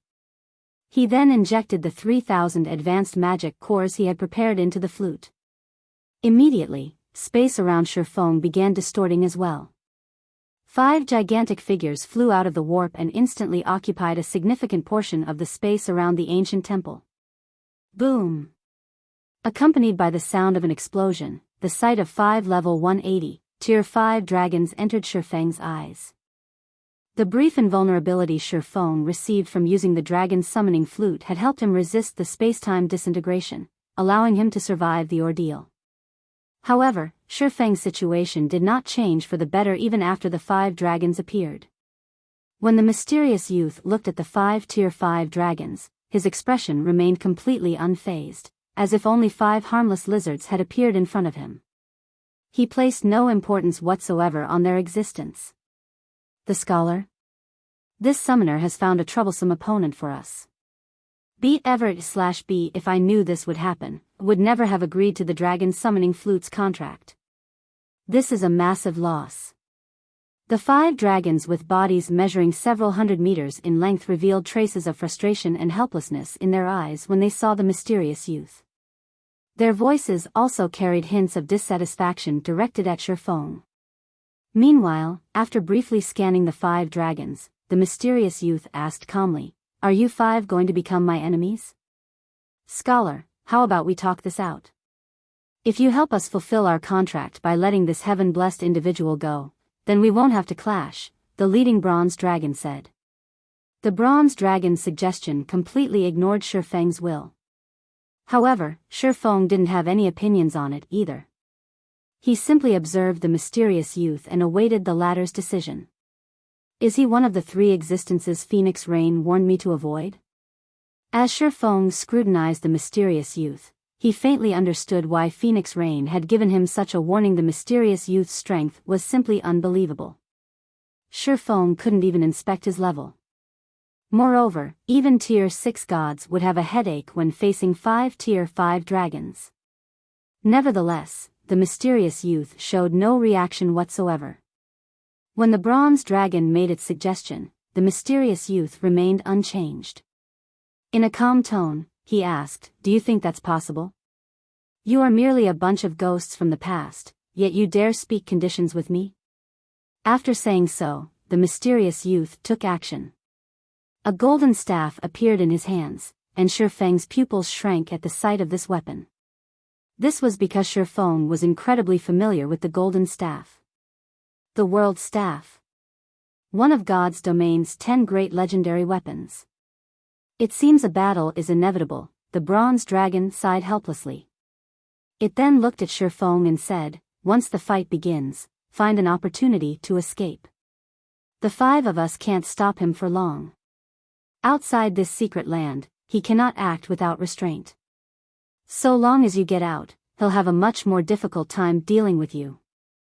After the bronze dragon finished speaking, the 4 other dragons unleashed their auras. All 5 dragons were prepared to duke it out with the mysterious youth. Act without restraint? The bronze dragon's words clued Shifeng in on the mysterious youth's weakness. The mysterious youth most likely couldn't act freely in the outside world due to certain restrictions. This would also explain why he had fled Blackwing City previously instead of clashing with Charlene. Logically, with the mysterious youth's strength, he shouldn't fear Charlene. After all, the mysterious youth remained fearless and still insisted on killing Shifeng despite facing off against 5 tier 5 dragons. Yet, he had fled Blackwing City back then. However, before Shifeng could properly process the information, the 5 dragons began clashing with the mysterious youth. The dragons did not hold anything back, utilizing their breath attacks right off the bat. Meanwhile, the mysterious youth waved his staff. A barrier appeared before him, stopping the breath attacks completely. As a result, the 2 sides entered a stalemate. "You damnable things. If I wasn't occupied with something important here, do you think you 5 little bastards can stand up against me?" The mysterious youth grew dissatisfied when he saw the stalemate. Ignoring the mysterious youth's words, the leading bronze dragon shouted at Shifeng, "Run now." Although the 5 dragons had pinned down the mysterious youth with their breath attacks, the mysterious youth's barrier was also steadily advancing toward the dragons. He held a clear advantage over the dragons. "Do I leave?" Shifeng hesitated as he looked at the mysterious youth and the golden tablets beside him. He had a hunch that if he let the mysterious youth achieve his goal, something very troublesome would happen in the near future. He might even get swept up in this big problem. Despite facing the all-out attacks of 5 Tier 5 dragons, the mysterious youth still split a significant portion of his attention into manipulating the golden tablets to unravel the divine runes wrapped around the fallen archangel. Shifeng was certain that the fallen archangel had a big secret hidden on her body. Screw it. Gritting his teeth, Shifeng chose to spend his legacy skill points to learn the Tier 5 legacy skill Returning Blade, the sole Tier 5 berserk skill available to him. Even after players reached Tier 5 in God's domain, the legacy skill points they earned through leveling up wouldn't be enough to learn even one Tier 5 legacy skill. Typically, they would still need to accumulate more points through quests. Fortunately, Shifeng had acquired a lot of legacy skill points from handing Beast Emperor over to the War God's Temple. Those, combined with his leftover points, were just enough to learn one Tier 5 legacy skill. Shifeng had previously chosen not to learn a Tier 5 legacy skill first to have more options in future predicaments. However, he no longer had the luxury of waiting. Immediately after learning Returning Blade, Shifeng activated the berserk skill, causing the light of 2 worlds he wielded to vibrate and let out a low hum. Simultaneously, incomparable power flowed into Shifeng's body, elevating his basic attributes and life rating to a whole other level. The next moment, Shifeng's strength attribute broke through the 200,000 threshold. His HP also exceeded 100 million. Now, even if he didn't rival Tier 6 God-ranked experts, he was very close already. 30 seconds. I need to foil his plans in 30 seconds. If I fail to do so, I must leave immediately. After taking a look at Returning Blade's description, Shifeng found that the skill had a 45-second duration and a cooldown of 1 natural day. He estimated that escaping the evil god's secret land within 15 seconds shouldn't be difficult with his current basic attributes. After thinking up to this point, Shifeng charged straight toward the restricted fallen archangel. Shifeng didn't have the slightest thought of dealing with the mysterious youth. If even 5 level 180, Tier 5 dragons were helpless against the mysterious youth, then his chances were even less. The only thing he could do in this situation was kill the fallen archangel and foil the mysterious youth's plans. After all, he had long since formed an irreconcilable grudge with the mysterious youth. If he didn't kill the mysterious youth, or the mysterious youth did not take the initiative to dissolve the soul chains binding his soul, he would still perish sooner or later, despite being a Tier 5 player. In that case, he might as well use this opportunity to weaken the mysterious youth. For all he knew, he might even get to live longer. "You bastard." The mysterious youth's complexion sank when he saw what Shifeng was trying to do. Immediately, he began chanting an incantation. Tier 5 Curse, Dark Space. Numerous pitch-black chains emerged from the space above the temple and shot toward Shifeng, preventing him from approaching the fallen archangel. Upon seeing the several hundred chains raining down toward him, Shifeng immediately activated Divine Steps. Suddenly, 36 doppelgangers emerged from Shifeng's body and dashed toward the fallen archangel from different directions. As these doppelgangers were invulnerable to attacks and Shifeng could swap positions with any of them at any time, the mysterious youth had a headache dealing with Shifeng. Catching Shifeng alone using several hundred chains might be easy, but catching 37 individuals of Shifeng's caliber was not. In less than 2 seconds, one of Shifeng's doppelgangers reached the fallen archangel and executed an attack. However, before the doppelganger's attack could connect, several dozen chains immediately bound its body. Afterward, 6 more doppelgangers arrived before the fallen archangel, and the several dozen chains in the vicinity were insufficient to stop all of them. In the end, one of the doppelgangers successfully evaded the chains and executed a ruthless attack on the fallen archangel. The moment the doppelganger's sword was about to connect, Shifeng, who had been preparing for an attack in the distance, swapped positions with this doppelganger. Second sword, Holy Devour. Now that Shifeng had a life rating and basic attributes close to rivaling Tier 6 God-ranked players, he could perfectly execute Holy Devour. The next moment, scorching flames capable of devouring even space itself enveloped the defenseless fallen archangel. -5,416,541,412. A damage value exceeding 5.4 billion appeared above the fallen archangel's head as she lost more than 2% of her HP. This development ignited some hope in Shifeng. "You little bastard. You've angered me now." A cold gleam flashed in the mysterious youth's eyes as he shook his staff. The barrier he summoned shoved back the 5 dragons' dragon breath completely, and the golden staff he wielded released a blinding radiance. Then, the space around the fallen archangel shattered. Countless beams of light shot out of the shattered space and pierced every one of Shifeng's doppelgangers, leaving an irrecoverable wound on them. If Shifeng hadn't swapped positions with his distant doppelganger immediately, he would have most likely lost his life to this attack. However, Shifeng did not stop despite this situation. Without hesitation, he used the light of 2 worlds as spatial slash. Shifeng swung his blade, his attack instantly cutting through the fallen archangel. The attack was so fast that the mysterious youth, whom the 5 dragons pinned down, failed to stop it. Meanwhile, this attack had reaped nearly 3% of the fallen archangel's HP. "That's enough from you." The mysterious youth began chanting another incantation for a defensive curse when he saw the fallen archangel's dwindling HP die. Knowing that once the mysterious youth completed his incantation, all hope of success would be lost, Shifeng immediately executed the strongest move his mana technique had to offer. Read latest chapters at Wuxia World. EU Third Sword, Holy Annihilation. Holy Annihilation was an unostentatious technique. There was no giant blade of light or a scorching sea of flames. All that could be seen was Shifeng executing a simple downward slash. However, when this modest slash connected, it plundered all of the fallen archangel's remaining HP. Following the fallen archangel's death, Shifeng's level skyrocketed, and several hundred items appeared around her corpse. The mysterious youth's eyes turned bloodshot, and he went into a frenzy. Shifeng immediately grabbed a few of the strongest items he saw, swapped positions with his doppelganger again, entered the void, and dashed for the temple's exit.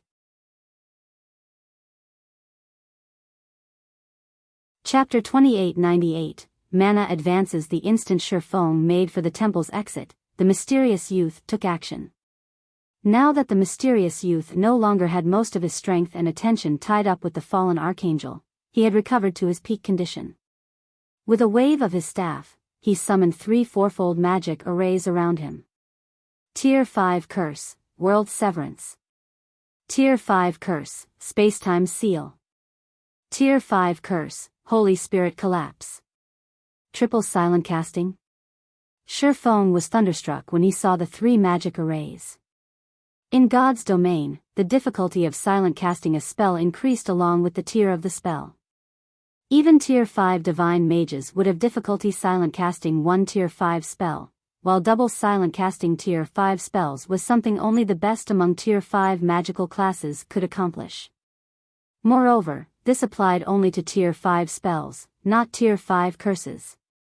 Only Tier 6 gods could double silent cast Tier 5 curses. As for triple silent casting Tier 5 curses, Shifeng had no recollection of anyone ever accomplishing this feat in his previous life. Nevertheless, the mysterious youth had accomplished this feat before Shifeng could reach the exit. He suddenly found himself immobilized inside the void. In the end, not only was he forced to exit the void, but his mobility was also severely restricted by the surrounding space. A distorted barrier enveloped the entire temple hall. 6 pillars of light then appeared around Shifeng, forming an intricate magic array that caged him. Afterward, the ground lit up with a divine glow, causing the mana within the affected space to disintegrate rapidly. Just as the mysterious youth was about to obliterate Shifeng, the 5 dragons simultaneously chanted an incantation in the language of dragons. A 5-colored disk of light formed around Shifeng, isolating him from the outside world. Boom! When the divine light dissipated, Shifeng remained perfectly intact. However, the brightness of the disk of light protecting him had dimmed significantly as a result. Evidently, it could withstand only a limited number of attacks from the mysterious youth's holy spirit collapse. It wasn't an invincible defensive spell. The mysterious youth glared at the 5 dragons hatefully and said coldly, "A futile struggle. All of you will die here today."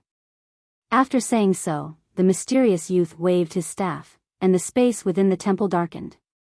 Countless dark purple chains emerged from the void and instantly bound 3 of the 5 dragons, thoroughly immobilizing them.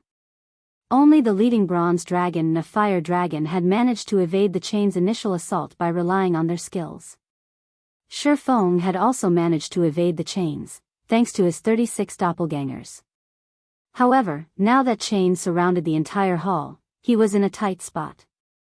With World Severance and Spacetime Seal acting on the hall, even a Tier 6 God-ranked player would have trouble breaking out, let alone a Tier 5 player like Shifeng. It's all or nothing. Looking at the nearby distorted barrier, Shifeng gritted his teeth and used the light of 2 worlds as second skill, Golden Soul. After he had reached Tier 5, the skill had also undergone a qualitative transformation. Instead of providing a boost to his perception and control of mana, it now upgraded the quality of his soul. Activating the skill would grant him a soul bordering that of Tier 6 gods. However, activating this skill came with risks. When activated at Tier 5, Golden Soul would leave his soul in a weakened state for a short period once the skill's duration ended. A side effect like this would significantly impact a player's performance. This made Golden Soul a skill reserved for last-ditch stands. After Shifeng activated Golden Soul, his perception of the world around him changed completely. As if he was a 3-dimensional being looking at a 2-dimensional world, he could see everything around him with incredible clarity. The ambient mana also became an extension of his body, and he could freely manipulate it at will. It was much better than when he manipulated it using his mana domain. He had finally reached the level of actually manipulating mana. Immediately, Shifeng brandished the light of 2 worlds at the distorted barrier before him. Third sword, Holy Annihilation. Compared to the Holy Annihilation Shifeng executed before, the one he executed now had undergone a heaven-defying transformation. Now, even the space around him had become one with his sword. He felt as if he was swinging space itself at the distorted barrier. Boom! The distorted barrier shook violently from Shifeng's Holy Annihilation. A small crack also appeared on the barrier, although the barrier quickly repaired this damage. Now, this is the true Holy Annihilation. I was mistaken when I tried to guide ambient mana using my own mana. Instead, I should have converted the ambient mana into my own mana. Only by doing so can I maximize my attack's power. Shifeng didn't despair when he saw the distorted barrier repairing itself. On the contrary, excitement burned within him. He finally understood how to progress to the next step of mana manipulation. Initially, he had used his own mana to force ambient mana into doing his bidding, an incredibly crude method of manipulating mana. Afterward, he had learned to guide ambient mana into doing his bidding. While this method had indeed significantly increased the power he could exert, it still wasn't the best method of utilizing ambient mana. Instead, the optimal way of utilizing mana was to convert ambient mana into his own mana. However, accomplishing this feat was easier said than done. Firstly, players needed to have an in-depth understanding of mana's operating principles. Secondly, players' concentration needed to be close to the Tier 6 standard. Only by having a near-solid mental will could players perfectly integrate their mana with the ambient mana. Players needed to have such a powerful concentration that they could project their will beyond their physical bodies and exert it over the mana surrounding them. Thirdly, players needed the ability to multitask to the extreme.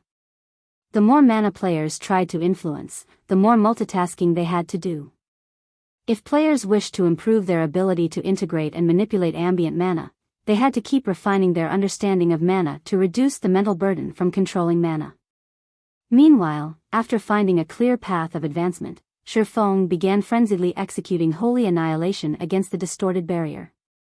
Every time he executed Holy Annihilation, his control over mana also became increasingly smoother. Simultaneously, admiration for the heavenly blue Saint Eliade filled his heart. Holy Annihilation's use of mana far exceeded the basic standard. The basic use of mana only allowed one to create inanimate objects like the mana bridge. However, Eliade's usage allowed her to create living objects.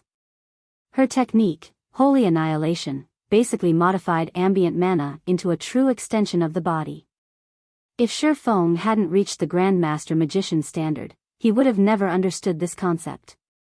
After he gained this understanding, every subsequent Holy Annihilation he executed was more powerful than the previous one.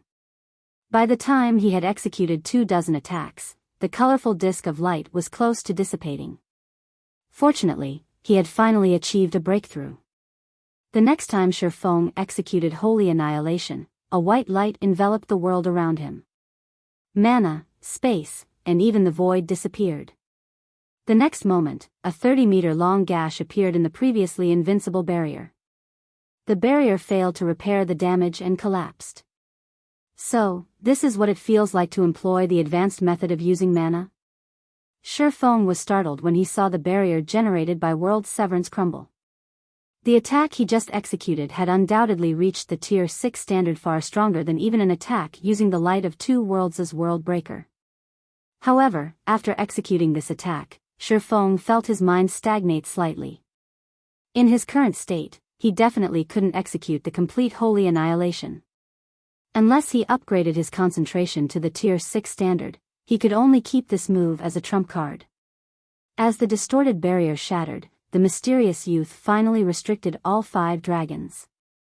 He then sent his remaining chains after Shifeng. Upon seeing this, Shifeng promptly activated Void Shield, his last trump card, increasing his movement speed by 300%. Even under the suppression of the mysterious youth's spacetime seal, he still managed to escape from the temple instantly and flee the primordial ruin. However, the mysterious youth did not give up. Several hundred dark purple chains relentlessly tried to hinder Shifeng's escape. Every collision with a chain inflicted over 10 million damage. If not for Void Shield's protection, he would have died after receiving a few hits. After exiting the primordial ruin, Shifeng contacted Zero Wings members, who were close to dying to the evil blood monsters, and commanded them to leave the evil god's secret land immediately. If they got caught by the mysterious youth's chains, they couldn't die even if they wanted to. Although everyone was confused by Shifeng's command, they still obeyed it without hesitation and were out of the evil god's secret land in no time. As for Shifeng, because the mysterious youth's spacetime seal stopped affecting him after he left the primordial ruin, none of the dark purple chains could do anything to him. In less than 10 seconds, he exited the secret land. 2 seconds later, the mysterious youth appeared by the secret land's exit, with an indescribably cold light in his eyes. When the mysterious youth failed to kill Shifeng, the restrained, leading bronze dragon laughed and said, "Scholar, how pitiful of you. Not only did your many years of planning come to naught, but you even let the cause of your failure escape. So what if he escaped? Do you think I can't do anything to him outside?" The mysterious youth did not get angered by the bronze dragon's words. Sending a calm glance at the bronze dragon, he said, "I will settle his debt with me eventually. So long as he is inside this cage, he will not escape my hands. I will also escape this cage sooner or later." After saying so, the mysterious youth waved his staff and turned the 5 dragons into ash. On the other side, Shifeng finally arrived back in the City Lord's mansion's control room. After staring at the evil god's secret land's entrance for some time, he breathed out a sigh of relief, thinking to himself, "Seeing as there's no reaction after all this time, I should be fine now." Shifeng did not wish to meet the mysterious youth a third time. The mysterious youth's combat power exceeded common sense. If not for the 5 dragons' assistance, Shifeng would have perished just now. Guild leader, what did you do inside the ruin? How are you level 172 already? Fire Dance asked in confusion after seeing Shifeng exit the secret land. Shifeng had only been level 167 when he entered the Primordial ruin, yet he was now level 172. He had gained 5 whole levels in a matter of minutes. His leveling speed was out of this world. When Shifeng took a look at his own level, he, too, was slightly surprised. He never thought that killing a level 180, tier 5 fallen archangel would grant so much EXP. Not to mention, he hadn't killed the fallen archangel by himself. What he had done was basically kill steal, so he hadn't received all of the EXP the fallen archangel granted. Yet, he still leveled up 5 times. Through this, he could tell just how powerful the fallen archangel was. If he had come across her under normal circumstances, he would have died without a doubt. You killed a level 180, tier 5 fallen archangel? Guild leader, you're not lying to us, right? That's a fallen archangel we're talking about. Everyone was momentarily stunned when they heard Shifeng's explanation. They couldn't help doubting his words. Fallen archangels were existences rivaling divine dragons. A tier 5 fallen archangel was an existence standing at the apex of the current god's domain. A tier 5 player would be fortunate to escape a tier 5 fallen archangel, let alone kill one. Read latest chapters at Wuxia World. EU, of course not. Shifeng chuckled when he saw the skeptical looks they all gave him. What good would lying to you do? Moreover, I also grabbed some items that fallen archangel dropped. After saying so, Shifeng took out the 4 items he looted from the fallen archangel. As soon as he did so, the mana in the control room froze, and everyone gasped inadvertently. They all felt their hearts palpitating in fear in the presence of the 4 items, and they stumbled back despite themselves. Meanwhile, after Shifeng took a look at one of the items he took out of his bag, he, too, was stunned. Astonishment filled his eyes as he stared at the rainbow-colored crystal ball before him. An ancient god's eye, oh.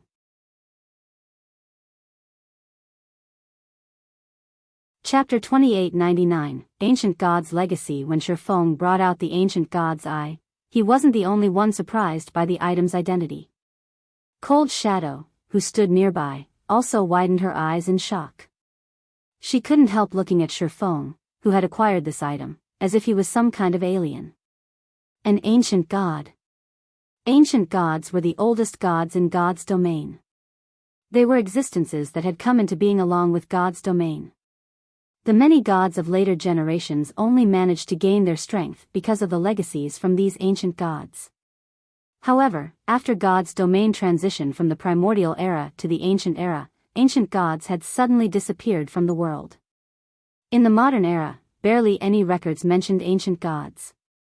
However, according to those found in the modern era's libraries, a large part of the reason humans managed to rise up during ancient times was the ancient gods' legacies, which allowed the human race to give birth to many gods.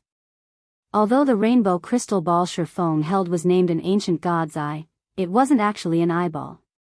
Instead, it was an ancient god's legacy. It was a legacy that could help players reach tier 6.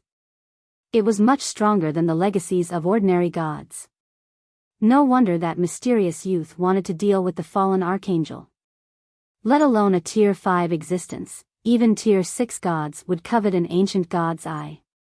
Realization dawned upon Shifeng as he looked at the crystal ball he held. Ancient god's eye, a divine artifact rank, consumable. This is a legacy item left behind by an ancient god. It records the ancient god's many legacies. Each activation of the ancient god's eye requires 1007 luminaries crystals. It can be activated up to 9 times. Once the activation limit is reached, all information recorded within the ancient god's eye will disappear. Current usage count, 0. Out of all the legacies available in God's domain, an ancient god's legacy belonged to the strongest category. If a player managed to grasp even a portion of the legacy, becoming a tier 6 god wouldn't be difficult. If a player managed to grasp a significant portion, becoming a god was practically inevitable. It was no exaggeration to say that this single ancient god's eye was worth more than 10 legendary weapons and the loss of the dragon's summoning flute. However, Shifeng quickly suppressed his excitement and turned his attention to the 3 other items he looted. Although these 3 items were not as powerful as the ancient god's eye, they still radiated incredibly potent divine might. Even Fire Dance felt pressured by them, what more the other tier 4 players present. That mysterious youth definitely won't let me off the hook after this. Shifeng chuckled when he saw the 3 other items' identities. All 3 items were extraordinary. 2 were inferior divine artifact ranked materials, and 1 was an inferior divine artifact ranked consumable. One of the 2 materials was even a divine power source. As for the consumable, it was the ancient god's blood, an item that could elevate a non-player creature's growth potential and life rating. It was undoubtedly the most powerful enhancement item Shifeng had ever seen in God's domain. The total value of the 4 items Shifeng got from killing the fallen archangel was something he couldn't get even if he killed 3 or 4 tier 6 gods. Shifeng was also certain that these were all items that mysterious youth wanted.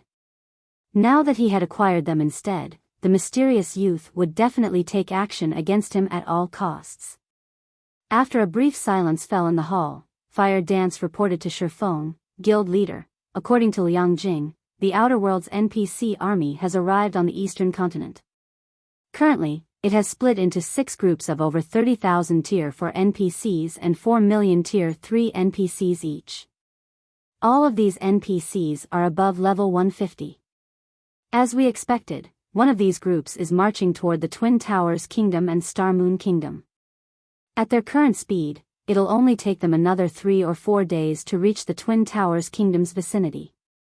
In the case of the Outer World superpowers, their forces have already gathered outside the Twin Towers Kingdom.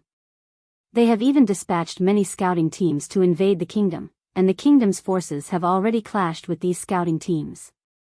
Although the 2 sides are at a stalemate now, it is only a matter of time before the kingdom side loses.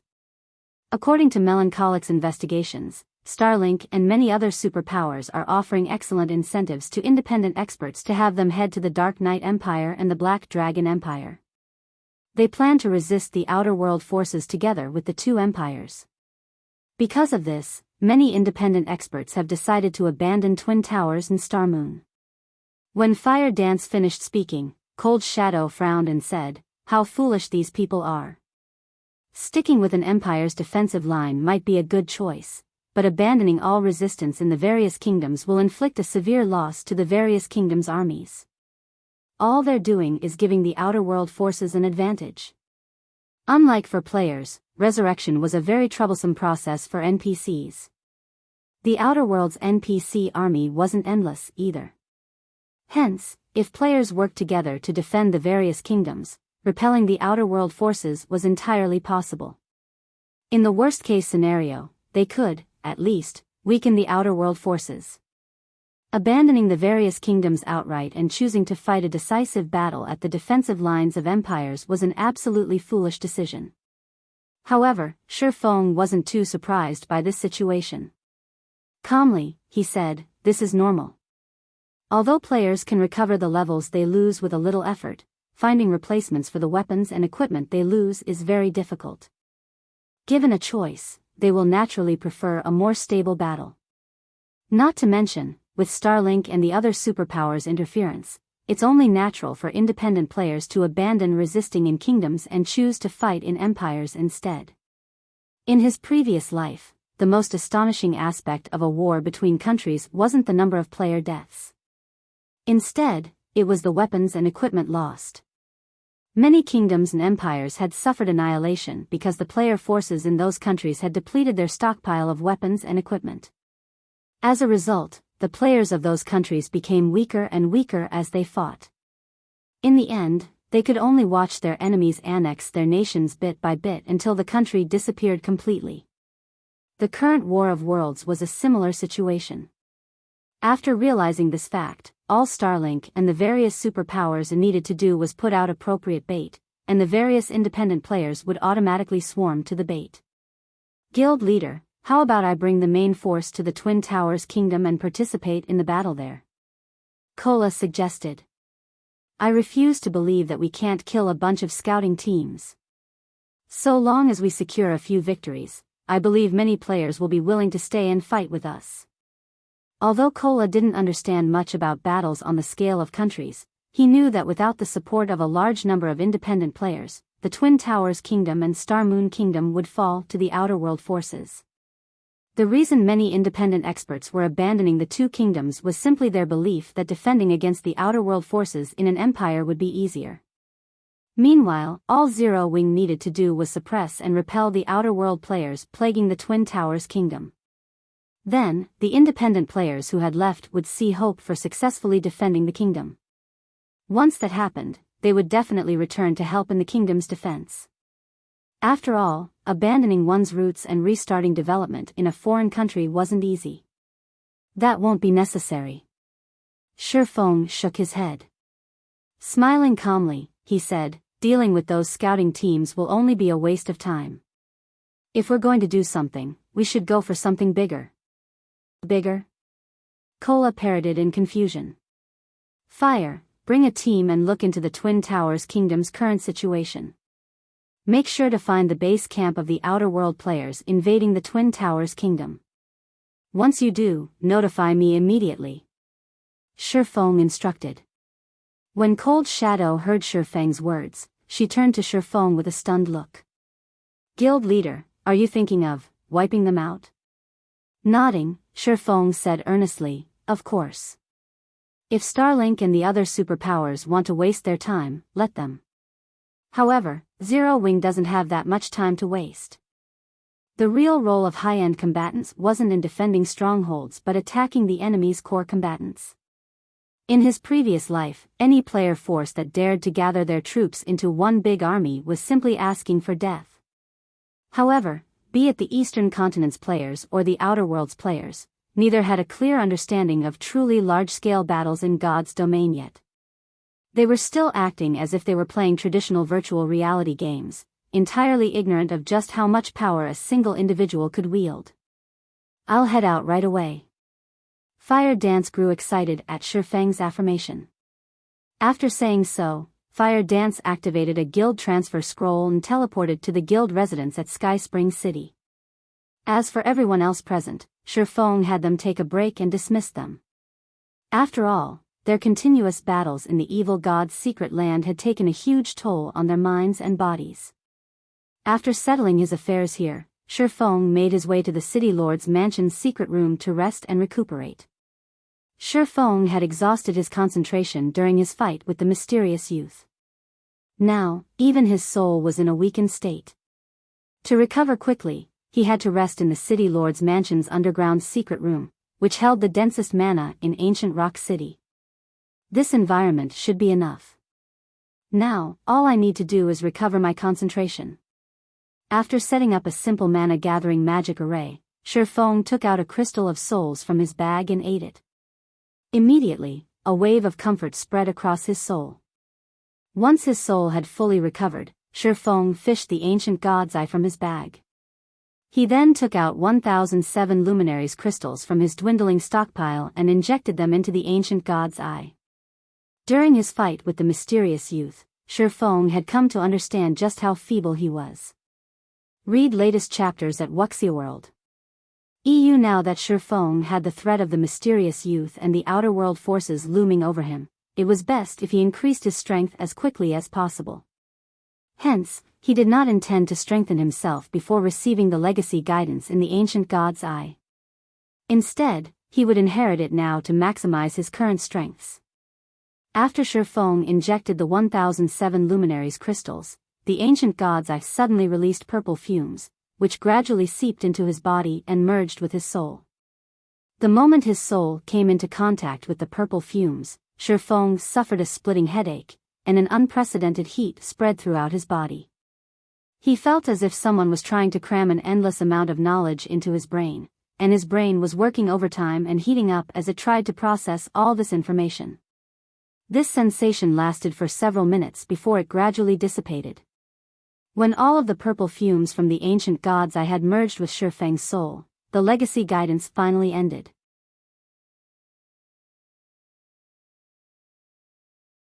Chapter 2900, Legendary Weapon. Even after the purple fumes in the secret room disappeared, Shifeng remained seated, unmoving like a statue. Only after more than a dozen minutes had gone by did he slowly open his eyes and take a deep breath. How close! Shifeng celebrated inwardly as he looked at the ancient god's eye.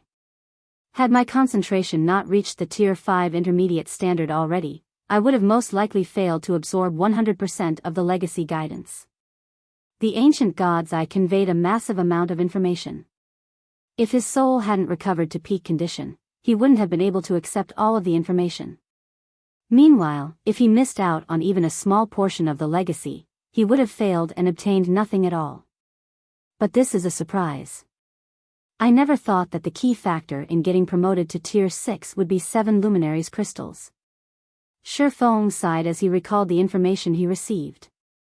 7 luminaries crystals had always been a rare resource in God's domain, and this was true even in the ancient era. Although Shifeng had long since known that all organizations with Tier 6 God-ranked experts would frenziedly collect 7 luminaries crystals, he had thought that they had done so mainly to exchange for the Green God Company's products and construct their personal virtual space in God's domain. He never imagined 7 luminaries crystals had such a use as well. Now, Shifeng slightly regretted selling his 7 luminaries crystals. According to the ancient god's legacy, apart from having Tier 6 concentration and an excellent grasp of the world's laws, players seeking to get promoted to Tier 6 also needed an enormous amount of 7 luminaries crystals to construct a divine body. Each attempt at creating a divine body required at least 50,000 7 luminaries crystals. Moreover, this was only for the most common divine body. According to the ancient god's legacy, divine bodies had 2 categories: ordinary divine bodies and superior divine bodies. Ordinary divine bodies were the most common in God's domain. Over 99% of gods and God-ranked players had an ordinary divine body. Superior divine bodies, on the other hand, were much rarer. The divine bodies of the 3 goddesses rumored to have saved God's domain, as well as those of the war god, the god slayer, and many ancient gods, were at this level. Superior divine bodies were that rare because their creation required an individual to have ultimate mastery over a certain world law. This was also why individuals titled saints possessed the strength to contend against gods. Saints were mortals who had achieved ultimate mastery over a certain world law but did not become gods. In addition to this requirement, constructing a superior divine body cost 100,000 7 luminaries crystals. And worse, players would lose all of the invested crystals if they failed even once. In contrast, the construction of an ordinary divine body occurred in stages. Even if players failed, they would lose only the crystals they invested in that particular stage. This gradual method also allowed them to know where they went wrong. However, that wasn't the case for the construction of a superior divine body, which was an all-or-nothing attempt. Players were required to spend all 100,000 7 luminaries crystals in one fell swoop to construct their divine bodies. If they succeeded, then good. If not, then all of the 7 luminaries crystals they invested would disappear. Currently, though, Shifeng couldn't afford even the construction of an ordinary divine body. For current player forces, 7 luminaries crystals are merely a commodity for the construction of personal virtual spaces or the acquisition of resources from the Green God Company. It shouldn't be difficult to obtain a large amount right now. Shifeng fell into deep thought as he recalled the information from the ancient god's legacy. Constructing an ordinary divine body shouldn't be a tough challenge, but a superior divine body is still far out of my reach. Achieving ultimate mastery in one world law is already extremely difficult. Not to mention, I also need to create the divine body itself. From the information he inherited, Shifeng already knew what a world law was. The so-called world law was basically a type of advanced usage over the various mana elements. An example would be the Heavenly Blue Saint's mana technique Holy Annihilation. However, only after one could manipulate the various elements of mana at an advanced standard would one master a world law. Simply being able to execute Holy Annihilation didn't cut it. Currently, apart from his inadequate concentration standard, so long as Shifeng collected enough 7 luminaries crystals, he could already get promoted to Tier 6. The Heavenly Blue Saint's world law was the law of destruction, which covered the destruction of everything, even the most basic elements of mana. This was why Shifeng managed to break through the mysterious youth's spacetime seal and world severance with Holy Annihilation. Had Holy Annihilation been based on any other world law, he wouldn't have escaped the evil god's secret land with his life. The bottleneck many demigods faced after mastering a world law was in the creation process of a superior divine body. This was because there were many methods to create a superior divine body, with the core principle being the integration of the mastered world law into their divine body. Of course, while this problem was incredibly challenging for others, the difficulty for Shifeng had been reduced significantly. The ancient god's legacy he absorbed recorded a basic flowchart for creating a superior divine body. So long as he followed this flowchart, his success rate would increase by 30 to 40%. One could say that the most important information recorded in the ancient god's legacy was this flowchart. Roughly 90% of the recorded information was related to it. In fact, 90% out of this 90% was the superior divine body's flowchart itself. This was also the amazing aspect of the ancient god's legacy. It was completely different from an ordinary god's legacy. While I currently don't have any methods to improve my concentration, I can focus on achieving ultimate mastery over the law of destruction. Although Shifeng wasn't yet confident of creating a superior divine body, he was optimistic about his chances of gaining ultimate mastery in a world law. After all, he could already utilize Holy Annihilation. So long as he perfected his use of the technique, he should reach ultimate mastery in the law of destruction. Moreover, his world authority had already reached level 1. He would have a much easier time perfecting the Holy Annihilation technique than other players. After Shifeng finished processing the information from the ancient god's eye, he took out the divine power source he had obtained. Shifeng grew a little hesitant as he looked at this divine power source. According to the ancient god's legacy, divine power sources were birthed by the world and carried the world's power. They were incredibly useful in helping one understand world laws. In other words, by merging the divine power source with his body using a special technique, he could elevate his world authority. This would, in turn, allow him to understand world laws more easily. The ancient god's legacy also recorded this integration technique. Now that war is imminent, I should prioritize increasing my strength above all else. Gritting his teeth, Shifeng had the light of two worlds absorb the divine power source. Shifeng still wasn't fully confident of defending the Twin Towers Kingdom and Star Moon Kingdom against the Outer World forces. After all, his enemies weren't limited to just the Outer World's players. He also had to face the Outer World's NPCs.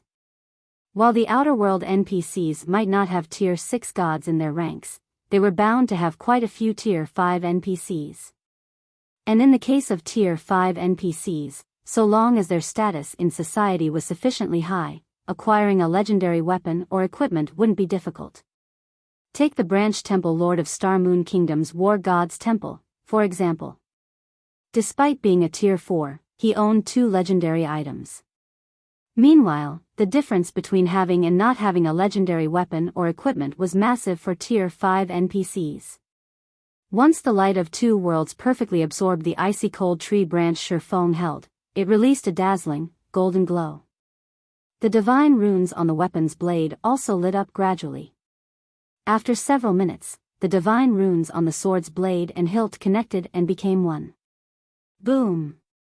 The next moment, the light of two worlds released a pulse of energy that made Shifeng stumble. The magic barrier enveloping the secret room also shuddered violently and nearly crumbled.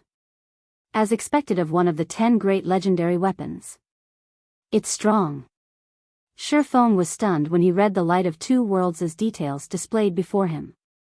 Light of Two Worlds, one-handed sword, legendary rank, equipment requirement, strength 20,000, tier 3 attack power, 450% of strength, attack speed, 4% of agility, all attributes, increases according to the user's level. When equipped, attacks gain the mana annihilation effect, causing a spatial collapse in an area of 4 by 100 yards. Attacks have a 50% chance to deal 300% damage. Attacks have a 20% chance to deal 500% damage. attacks deal 300% damage to targets under Tier 6, attacks carry the mana destabilization effect, strength increased by 240%, agility increased by 210%, intelligence increased by 180%, endurance increased by 60%, attack speed increased by 200%, ignore levels plus 100, all sword type skills plus 2 level, up to Tier 6 peak, power of all attacks increased by 2 ranks, up to Tier 6 peak, effective mana increased by 150%. Additional passive skill world power, increases the user's life rating. Additional active skill 1 spatial slash, Tier 6 for 6 attacks, increases strength by 1500%, power by 2 ranks, up to Tier 6 peak rank at maximum, and attack range to 5,000 yards. Cooldown, 30 seconds. Additional active skill 2 Golden Soul, Tier 6 upgrades the user's soul by 1 rank and world authority by 1 level, up to level 3, and reduces concentration consumption by 90%. Duration, 2 minutes. Cooldown, 1 hour. Additional active skill 3 World Breaker, Tier 6 consumes 10% of the user's concentration and mana to enhance the light of 2 worlds, granting the weapon the power to break worlds for 1 attack. Forcibly increases the power of attack by 1 tier, up to Tier 6 peak rank at maximum. Cooldown, 30 minutes. Created by the ancient god of light. The light of 2 worlds possesses the power to cut all things. Looking at the basic attributes the light of 2 worlds provided, Shifeng finally understood why people wielding legendary weapons could transcend tiers. A Tier 3 player wielding this thing could probably beat up Tier 4 players. While holding the light of 2 worlds, Shifeng inadvertently recalled the several heaven-defying feats that had taken place in his previous life. Back then, players who had been lucky enough to get their hands on legendary weapons while still at Tier 3 had actively hunted all sorts of Tier 4 players. While the legendary weapons those players wielded weren't as strong as the light of 2 worlds, the basic attributes those weapons provided had still been more than enough for Tier 3 players to trounce Tier 4 players. Only Tier 4 players with highly developed mana bodies and several fragmented legendary items could contend against a Tier 3 player wielding a legendary weapon. Read latest chapters at Wuxia World. EU. After Shifeng equipped the light of 2 worlds, his strength attribute instantly skyrocketed to 190,000. Now, he was only slightly inferior to the average Tier 6 god-ranked player. Now, I can put up a fight even against Tier 6 god-ranked experts. Shifeng's confidence rose as he looked at the weapon in his hand. Now, even if he had to go up against the mysterious youth, he wouldn't be completely powerless to resist. Following this, Shifeng began familiarizing himself with the fully recovered light of 2 worlds. After training for 5 hours, he received a call from Fire Dance. Guild leader, I've found their base camp. They're hiding in the Shadow Forest, outside the Twin Towers Kingdom.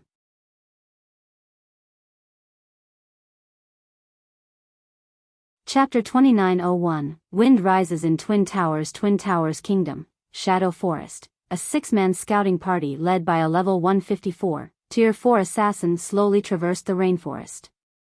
Dark clouds hovered over the Shadow Forest all year round, shrouding the forest in gloom even during hot summer days when the sun shone bright. The mist enveloping the forest also hindered players' perception, and even Tier 3 experts familiar with the terrain would lose their way if they weren't careful. Commander, we've been investigating this place for half a day now, yet we haven't found any traces of the Outer Worlds player army.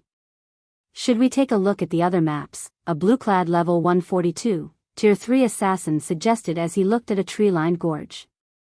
With the War of Worlds imminent, many of the Twin Towers Kingdom's player forces had dispatched scouting parties to seize the initiative. Among the scouting party's duties, the top priority was investigating the exact state of the Outer Worlds player army. Many of the Twin Towers Kingdom's forces were offering astronomical prices for the information. If one managed to get detailed information on the Outer Worlds player army, one could receive not only a level 150 epic weapon for the information but also 200,000 credits. Hence, although many independent experts in the kingdom had fled to the Black Dragon Empire and the Dark Knight Empire, adventurer teams from the neighboring kingdoms and empires still dispatched expert players to investigate. The Sand Fox Adventurer Team was one of them. The Sand Fox Adventurer Team was well known in the Dark Knight Empire. Although Sand Fox's overall combat power was nothing noteworthy in the Dark Knight Empire, its scouting ability ranked among the top 10 of the Empire's adventurer teams. After the blue-clad assassin finished speaking, a level 136 assassin youth in the party suddenly jumped off the tree branch he stood on and stopped moving. He then quietly observed the empty woodland in the distance. The assassin youth's actions alerted the rest of the party, and they promptly halted their advance, not daring to move even a muscle. "Blade, is something wrong with that place?" The Tier 4 assassin Sky Fox asked quietly as he looked at the assassin youth. The other players in the party also looked at the assassin youth curiously. The assassin youth, Blade Heart, had started playing God's Domain only recently, and his level was the lowest in the party. However, he possessed incredible technique and intuition. Often, he would notice things that even their commander, Sky Fox, had failed to notice. This was why they had brought Blade Heart along on this scouting mission. After studying the empty woodland ahead for a while, Blade Heart said hesitantly, "I can't say for certain, but my gut tells me something is there." "What thing?" Sky Fox scrutinized the empty woodland. However, no matter how Sky Fox looked at the area, he failed to see anything out of the ordinary. Even his high-ranking identification skill didn't come up with anything. That empty woodland was nothing but an ordinary forested region. Let alone players, he couldn't even detect any signs of other creatures. However, several minutes after Sky Fox and the others continued their observation of the empty woodland, they spotted a 20-man team approaching the woodland. This team was incredibly strong. All 20 members were Tier 4 players, and also above level 155. The most inferior piece of equipment they wore was level 150 dark gold equipment, and the team leader even had 5 pieces of epic equipment. These people should be one of the Outer World Army's scouting teams. Why are they here instead of investigating the Twin Towers Kingdom? Blade Heart was confused when he saw this 20-man team. The Outer World's player army had dispatched a lot of experts to harass and investigate the Twin Towers Kingdom. Many of the expert teams sent were led by Tier 4 experts. The 20-man team they were seeing now was definitely one of the Outer World Army's elite forces. The other players in the party also grew confused and curious about this situation. Logically, a team of such caliber should have been dispatched to investigate the Twin Towers Kingdom's inner regions and even cause a huge commotion in the kingdom. After all, the average player force couldn't contend against such combat power. Only first-rate guilds could possibly take on such a team. While Sky Fox and the others were wondering why this team was in this deserted location, the 20-man team suddenly stopped in the empty woodland. However, none of them got off their mounts. Instead, they simply stood there as if waiting for something. Roughly 10 seconds later, the space of the empty woodland became blurry, and a tear in the space opened up. A magic barrier? Almost all players in God's Domain knew of magic barriers. However, the scene that just took place still stunned Sky Fox and his team. None of them had known that magic barriers could be used in such a manner. Through the gap in the barrier, Sand Fox's members saw an ocean of players. From a rough glance, they could estimate that the barrier hid at least several 100,000 players. Moreover, they spotted many Tier 4 experts among those players. Why are there so many Tier 4 players? It's over. Twin Towers is finished.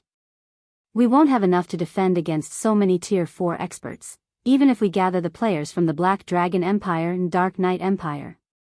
The information those superpowers obtained are completely wrong. The Eastern continent is going to lose at this rate. Blade Heart and the others paled and despaired when they saw the player army in the barrier. Although God's Domain had given birth to many Tier 4 players already, they were still incredibly rare. At this stage of the game, a kingdom was considered top tier if it had at least 300 Tier 4 players operating within its borders. Even the strongest empire didn't have more than 1,500 Tier 4 players operating within it. While these numbers might seem large, the player populations of kingdoms and empires were calculated in the hundreds of millions. There wasn't even one tier 4 expert for every 100,000 players. Yet, from what they could see, the Outer Worlds player army before them had over 5,000 tier 4 players. It was capable of destroying even the Black Dragon Empire and Dark Knight Empire, let alone the Twin Towers Kingdom. "Commander, what should we do now?" Blade Heart asked nervously. With so many tier 4 experts on the Outer Worlds side, the Black Dragon Empire and Dark Knight Empire will definitely fall. Revealing a bitter smile, Sky Fox said, "What can we do? Our only option now is to notify the Black Dragon Empire's and Dark Knight Empire's superpowers and have them gather the neighboring kingdoms and empires' tier 4 experts. Otherwise, all of us will have to leave the Eastern continent." "But will those superpowers listen to us?" Blade Heart asked worriedly. "Those superpowers are all focused on dealing with Zero Wing now, and they're hoping to see Twin Towers and Star Moon fall. Would they be willing to gather their forces to help defend the Twin Towers Kingdom? That's none of our concern." Helplessly, Sky Fox said, "Our job now is to spread this information and hope for the best." Truthfully, Sky Fox had already lost hope for the Twin Towers Kingdom. Nevertheless, he still felt that they needed to try defending against the Outer Worlds player army for as long as possible. That way, the Eastern Continent's native Tier 3 players would have more time to get promoted to Tier 4. However, when Sky Fox and his team were about to leave, a loud hum came from the distant sky. When the party sought the noise's origin, what entered their eyes was a crimson behemoth heading in their direction. Zero Wing? Why are they here? Could they have discovered the Outer Worlds player army already? Sky Fox and the others grew confused as they watched the Crimson Dragon flying ship approach. Nowadays, the Crimson Dragon flying ships were synonymous with Zero Wing. Almost no player in God's domain was ignorant of their existence. Now that one of these flying ships had appeared in this deserted location, the only explanation for it was that Zero Wing had discovered the Outer Worlds player army. In no time at all, the Crimson Dragon flying ship arrived and stopped above the empty woodland. Obviously, Zero Wing already knew about the hidden magic barrier.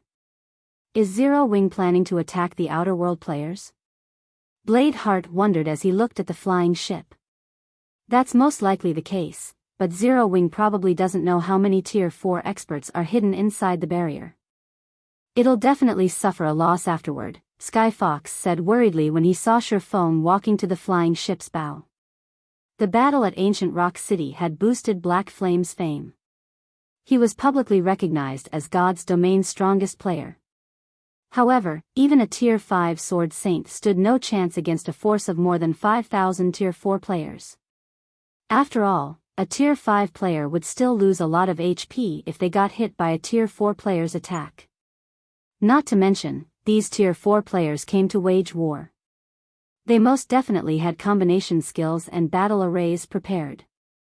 As soon as Sky Fox finished speaking, the magic barrier enveloping the empty woodland suddenly revealed itself. At this time, the Tier 4 magical class players inside the barrier had split into groups of 100 and were casting all sorts of large-scale spells, including Tier 4 defensive spells and offensive spells. These large-scale spells numbering more than a dozen were not the slightest bit weaker than the average Tier 5 defensive spell and offensive spell. A summoning array maintained by 600 players could also be seen in the center of the magic barrier. The summoning array was incredibly complex, making it impossible for outsiders to tell its rank. After these 600 players finished their incantation, the phantom of a 9-headed snake emerged from the ground. Tier 5. That's definitely a Tier 5 legendary monster. Although Sky Fox and his team didn't know what kind of monster the Outer World players had summoned, they could tell that it wasn't just a Tier 4 monster based on its aura. Aside from the rumored Tier 5 legendary monsters, they couldn't think of any other possibility. Facing such a monster, let alone one Tier 5 Sword Saint, even 2 or 3 Tier 5 players working together would fall. Upon seeing this monster, Sky Fox and the others couldn't help revealing looks of bitterness and despair. Read latest chapters at Wuxia World.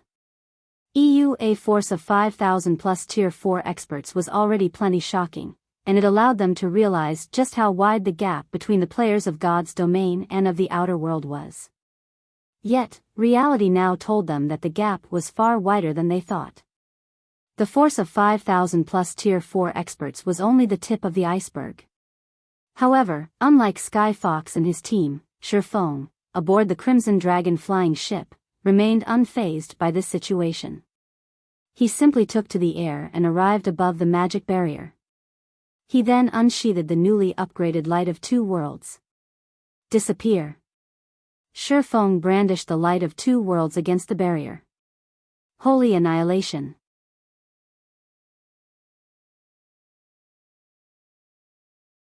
Chapter 2902, Power of Tier 6. When Shifeng brandished the Light of Two Worlds, a dazzling brilliance replaced the dark clouds overhead, and the sky itself descended to the ground. Boom! Boom! Boom! A series of deafening explosions rang through the forest, the effects of Shifeng's attack stupefying Sky Fox and the others.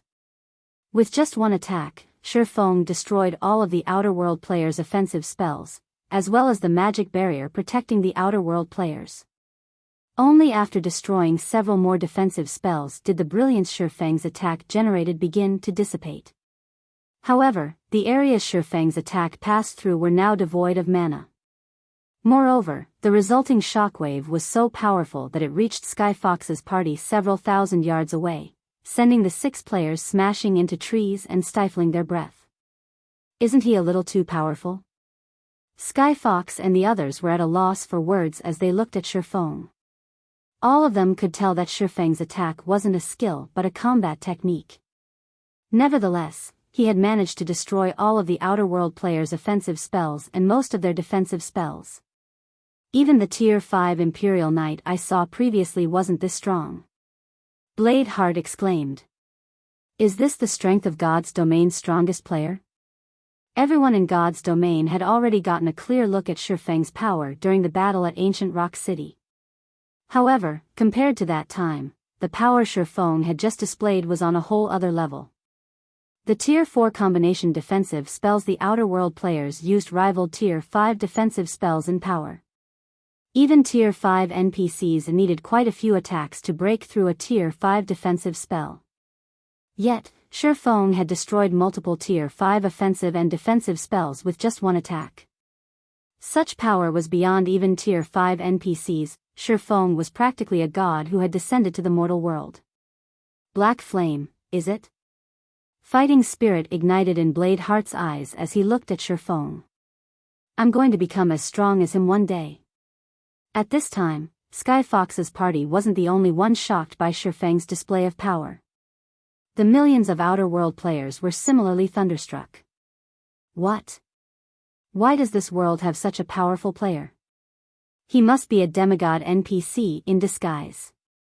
Even a Tier 5 player can't destroy so many large-scale defensive spells. Unlike God's Domain's players, the Outer Worlds players had a considerable understanding of Tier 5 existences. This was because there were already some Outer World players who had attempted to get promoted to Tier 5. Many superpowers had also clashed against Tier 5 legendary monsters before, with some even succeeding in slaying one. As far as the Outer World players knew, Tier 5 players could only hold their ground against legendary monsters. They couldn't solo one. Even experts at the Tier 5 peak standard couldn't.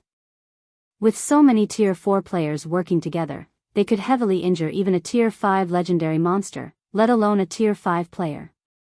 Hence, what just happened was simply unbelievable. However, unlike most of the Outer World players, the superpower executives in charge of the army reacted much more calmly to this situation. As expected of our primary target this time. I can see why 100 Ghosts is so afraid of him that they did not send anyone over this time, the 4-meter-tall man serving as the army's general said in commendation as he observed Shifeng's hovering figure. No sooner had the giant man finished speaking than the female elf standing beside him said nonchalantly, "He might be strong, but he's facing the Weeping God army now. He still isn't qualified to fight us alone." Nobody present rebutted the female elf's words. Some of them even revealed excited expressions. 9-player armies had crossed the world passage this time, every one of them established by the various superpowers. The Weeping God army was one of these 9 armies, and heading it was Land of Gods, one of their gods' domains, 7 great guilds, with the support of 4 other superpowers. And out of the 9-player armies, the Weeping God army ranked 3rd in strength. The reason behind the Weeping God army's name was its successful slaying of an ancient demigod, an existence far stronger than even Tier 5 legendary monsters. This brilliant achievement was also why the Weeping God army had accepted the task of taking down Zero-Wing supporting kingdoms. Alright. Although it is a little early, we'll summon the 9-headed world snake, the general said. He then turned to the female elf surrounded by dense bloodlust and said, Wind, join the fight with your group as well. Let this world's natives know our power. Land of Gods had brought out their precious 9-snake summoning array to let all of God's domain's forces know of its power. This summoning array was also the main reason the Weeping God army had managed to slay an ancient demigod. However, one had to pay a colossal price for each use of the summoning array, and it could be used only 4 times. Moreover, controlling the 9-headed world snake summoned was incredibly challenging. The task required 9 players with excellent control over mana and 1 player with remarkable control over their physical body, in other words, an existence at the beyond domain realm. Anyone weaker than that would have difficulty controlling the world snake's gigantic body. The female elf named Nightmarish Wind nodded and led 9 Tier 4 experts with incredibly powerful mana domains to the summoning array. All 10 of them then jumped into the illusory 9-headed snake's body. Immediately, the illusory 9-headed snake grew more tangible. Its size also increased. In just 3 seconds, the 9-headed snake's body, which originally measured around 100 meters in length, had grown to 1,000 meters. Each of its 9 heads had also enlarged to the size of mountains. Moreover, each of these heads now held mastery over a particular magical element, and they could independently cast spells of their respective element. Black Flame. I heard you're this world's strongest player. Nightmarish Wind, who was hidden inside the world snake's translucent body, sneered when she saw Shifeng still standing his ground. Unfortunately, you're not going to leave this place alive today. After saying so, Nightmarish Wind had the world snake fly toward Shifeng. The power its body exuded was so strong that the space in its path shattered.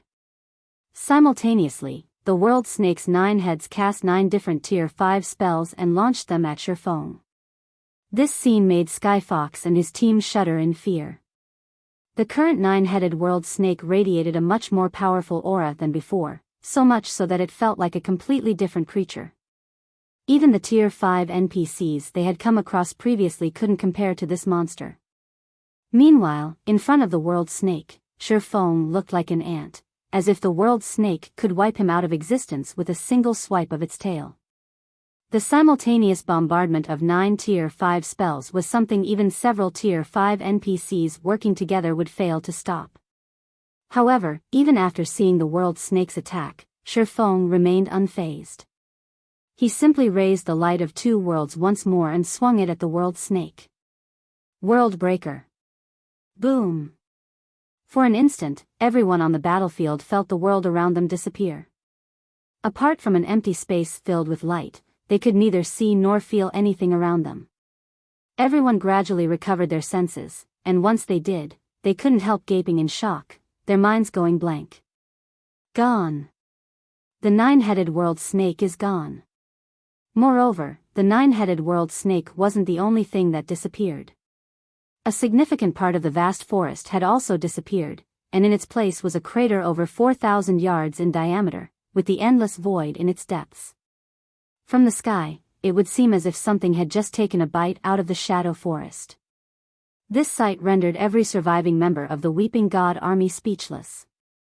Even the army's general couldn't bring himself to say anything for a long time. After all, Shifeng's strike didn't kill just the 9-headed world snake but also over a quarter of the Weeping God army. After falling into a daze for over a dozen seconds, the Outer World Army's general inhaled deeply and yelled with all his might, "Run! Everyone, run immediately! He's no longer human." This shout snapped the Weeping God Army's surviving members out of their daze, and they began scattering and fleeing frantically. As for the general himself, he took out a Tier 4 instantaneous movement scroll and teleported out of the area immediately. He had no intention of lingering for even a moment longer. Meanwhile, when Shifeng looked at the vast abyss in the middle of the forest, he couldn't help sighing ruefully. No wonder Tier 6 players rarely fought on the main continent. If two Tier 6 players clashed, they could probably erase an entire empire from the continent. Worldbreaker wasn't an AE skill. Even so, it had still wreaked such damage on the Shadow Forest's terrain. This was something Shifeng never expected. Read latest chapters at Wuxia World. EU. After dealing a devastating blow to the Outer World army, Shifeng showed no interest in hunting down the fleeing players. That would simply be too tedious. Moreover, his attack had killed at least 70% of the Outer World army's Tier 4 players, allowing him to level up to level 174. It was easy to surmise just how many Tier 4 and Tier 3 players he had killed. Meanwhile, players killed by a Tier 6 attack wouldn't be able to log into the game for some time. Even if a Tier 6 attack didn't specifically target the soul, it would still cause significant damage to souls. Hence, players killed by Tier 6 attacks would get barred from the game for some time, and their souls would fall into a weakened state for 5 or 6 days afterward. Shifeng flew back to the Crimson Dragon flying ship and returned to Sky Spring City, leaving behind the fleeing Outer World army and the stupefied members of Sky Fox's party in the Shadow Forest. "Commander, what should we do? What else can we do? Hurry up and spread this information. We'll most likely need to rely on Zero Wing for this War of Worlds."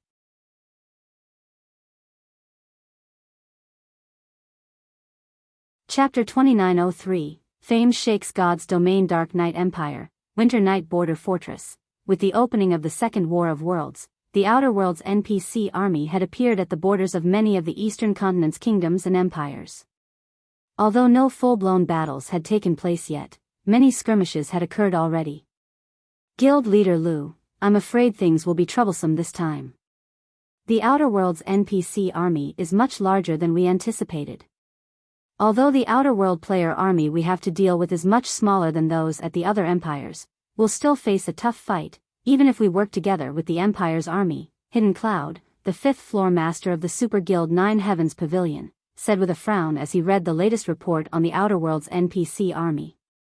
"If we can't even hold our side, there's no need to mention pushing back the Outer Worlds NPC army and taking Zero Wing's 2 cities in the Orc Empire." During the First War of Worlds, both sides had gathered all their forces at one location for a decisive battle. However, the Outer Worlds NPC army had acted differently this time, splitting into several dozen smaller groups and invading multiple kingdoms and empires simultaneously. Many of their targets were even empires holding strategic locations on the Eastern continent. The forces the Outer World NPCs had invested into this second war were on a whole other level compared to before. Thus, many of the Eastern continent's kingdoms and empires had no choice but to focus on defending their own territory. In this situation, even if the Twin Towers Kingdom and Starmoon Kingdom fell, Starlink and its several allied superpowers wouldn't be able to get the Eastern continent's various kingdoms and empires to retake Starmoon Kingdom. And if Starmoon Kingdom remained in the Outer World NPC's hands, taking Zero Wing's lost ancient Rock City and Silverwing City would also be impossible. "You can rest assured, Brother Cloud. According to the information I got, the several kingdoms neighboring the Dark Knight Empire that aren't under attack are already mobilizing their troops to the Dark Knight Empire," Lu Tiandi said, assuaging Hidden Cloud's worries. "Once these kingdoms' armies arrive, combined with the players we have here, defending against the Outer Worlds NPC army shouldn't be difficult. As for Zero Wing's 2 guild cities, it doesn't matter even if we can't acquire them fully as planned. Once the Twin Towers Kingdom falls, Zero Wing will have to beg us to help defend Starmoon Kingdom to keep those 2 cities. At that time, let alone obtaining shares to those 2 guild cities, we might even be able to acquire shares for Zero Wing City." After hearing Lu Tiandi's words, Hidden Cloud nodded in agreement. Although there was a slight change to their plans, the overall situation remained in their favor. The Dark Knight Empire had an advantage in players over the Outer World army, so it wouldn't be difficult to repel the enemy. After all, players did not fear death, unlike NPCs. Moreover, the Dark Knight Empire had opened its treasury to players this time. Players fighting for the Empire would receive contribution points if they managed to kill the Outer World NPCs, and these points could be exchanged for weapons and equipment. Hence, the Empire's players no longer had to worry about running out of weapons and equipment. The only uncertainty left in their plan now was Zero Wing's decision. Zero Wing could either choose to monopolize Zero Wing City's benefits and abandon Starmoon Kingdom and its 2 guild cities in the Orc Empire, or give away a portion of Zero Wing City's benefits to secure Starmoon Kingdom and those 2 guild cities. However, just when Lu Tiandi, Hidden Cloud, and the other superpowers executives present were about to continue discussing how to proceed in the current situation, a commotion suddenly erupted among the Winter Night Fortress's players. Moreover, it grew louder and louder as more time passed. This situation confused Lu Tiandi and the others, who were holding a meeting atop the fortress's wall.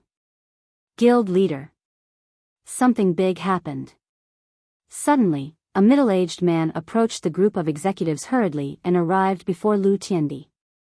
This person was none other than Ikue, Lu Tiandi's butler. At this time, Ikue had an anxious expression, his usual composure nowhere in sight.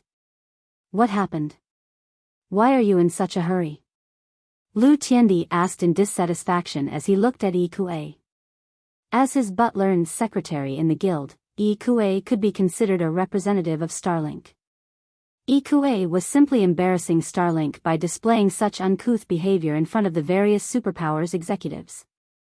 Ikue hesitated to speak as he looked at the various representatives present. From Ikue's hesitancy, Lu Tiandi understood that his butler had something very important to tell him. He then said, "If you can't say it, send the information to me." Immediately, Ikue forwarded the relevant information to Lu Tiandi. Although this situation piqued the various executives' curiosity, none of them said anything about Lu Tiandi and Ikue's exchange. After all, every guild had its secrets. However, roughly 10 seconds after Lu Tiandi began reading the information Ikue provided, his expression changed drastically. He even failed to control himself and shouted his thoughts. Impossible. Lu Tiandi's loss of composure surprised the various superpowers executives. Lu Tiandi had criticized Ikue for the latter's loss of composure just a moment ago, yet he was now behaving even worse than Ikue. Just when the various superpowers executives were about to ask Lu Tiandi what information he had received, they suddenly received a message from their respective subordinates. The content of the message was simple, and it even came with a battle video attached. When the various executives played the battle video, what first entered their eyes was a man swinging a sword at one of the Outer Worlds player armies. However, the next moment, both a gigantic 9-headed snake and over 1/4 of the player army vanished along with a significant portion of the forest. Afterward, the remaining Outer World players scattered and fled the area. As for the man, he returned to the flying ship behind him and departed the area as well. A Crimson Dragon flying ship. Is he Black Flame? Questions and shock flooded the heads of the various superpowers executives. All of them were Tier 4 players, so despite the battle video's brevity, their eyes still managed to take note of every little detail in it. Although they couldn't see the 9-headed snake's information, based on the spatial fluctuations surrounding it, the monster was undoubtedly at the Tier 5 legendary rank. They also counted at least 4,000 Tier 4 players in the Outer Worlds player army, far more than what any single empire on the eastern continent had faced so far. Yet, Shifeng had not only killed the Tier 5 legendary monster with one attack but also defeated the army of millions. After several minutes of silence, the various superpowers executives snapped out of their daze one after another. However, their earlier complacency was nowhere to be seen, replaced by solemn expressions. Guild leader Lu, I still have something to do, so I'll be taking my leave first. Guild leader Lu, my superior suddenly called me back for a meeting, so excuse me. Guild leader Lu, the next moment, the various superpowers executives gave all sorts of excuses and left the fortress in quick succession. Even Hidden Cloud, Lu Tiandi's staunch supporter, suddenly said he felt ill and logged out of the game to rest. In no time at all, only Lu Tiandi and Yi Kuei remained on the fortress's wall. Yi Kuei's complexion turned livid as he watched the various superpowers executives leave. He then asked Lu Tiandi, "What should we do now, young master?" The strength Shifeng displayed had already thoroughly exceeded their imagination. After the battle in the Shadow Forest, Yi Kuei could already foresee the Outer Worlds players abandoning their attack on the Twin Towers Kingdom and Starmoon Kingdom. Since the Outer Worlds NPC army had split into several dozen groups, mainly targeting the various empires, Zero Wing should have no problem defending the Twin Towers Kingdom. Not to mention, Shifeng could solo tier 5 legendary monsters. So long as he didn't foolishly rush into the NPC army's base camp, killing the Outer Worlds NPCs would be a cakewalk for him. In contrast to Zero Wing's situation, Starlink's situation was absolutely abysmal. If they went by the reactions of the various superpowers executives, these superpowers intended to abandon Starlink. "We haven't lost yet," Lu Tiandi said as he sent a cold glare at Yi Kuei. "Black Flame is the core of everything. So long as we deal with Black Flame, everything else will be simple. But Black Flame's strength is extraordinary. The Grandmasters the various corporations sent last time are still lying in the hospital," Yi Kuei said. Yi Kuei had received a fright when he heard this news back then. That was a force of 14 half-step Grandmaster and Grandmaster level experts. Yet, these experts had actually lost. Moreover, according to them, Shifeng had defeated them all by himself. The strength he wielded was simply unbelievable. Moreover, the Grandmasters in the group even judged that Shifeng was most likely a mental strength master already. A mental strength master was an existence Starlink couldn't afford to offend, no matter what. Read latest chapters at Wuxia World. EU, at best, he has just become a mental strength master. He is still far from a match for my teacher, Lu Tiandi said coldly. "I don't know what happened, but my teacher suddenly became interested in God's domain recently and now wants to gain control over a powerful force in God's domain. He even told me to figure out a way to do so. My original plan was to annex Zero Wing for myself, but seeing as that's not possible now, I can give it to my teacher instead. With Zero Wing's current influence and resources, there's no way my teacher won't be interested. Moreover, Black Flame even got my senior brother kicked out of the upper zone. Given my teacher's personality, he will deal with Black Flame, even if Black Flame is now a mental strength master." Lu Tiandi no longer held any hope of annexing Zero Wing's resources. Nevertheless, he couldn't let Shifeng off the hook so easily. After Lu Tiandi finished speaking, he assigned some tasks to Yi Kuei and logged off to contact his teacher. In the meantime, the various powers of God's domain had also received news of Shifeng defeating one of the Outer Worlds player armies. The superpowers were shaken for a time, and their fear of Zero Wing skyrocketed. Some superpowers even began planning to convey good intentions to Zero Wing. However, Shifeng wasn't present in God's domain to receive any of these good intentions, as he had promptly logged out of the game after returning to Sky Spring City. This was because today was the day he would receive his large mansion.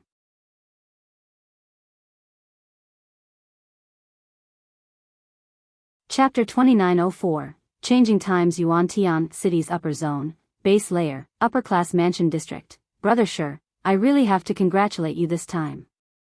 This large mansion is the last one available in the base layer.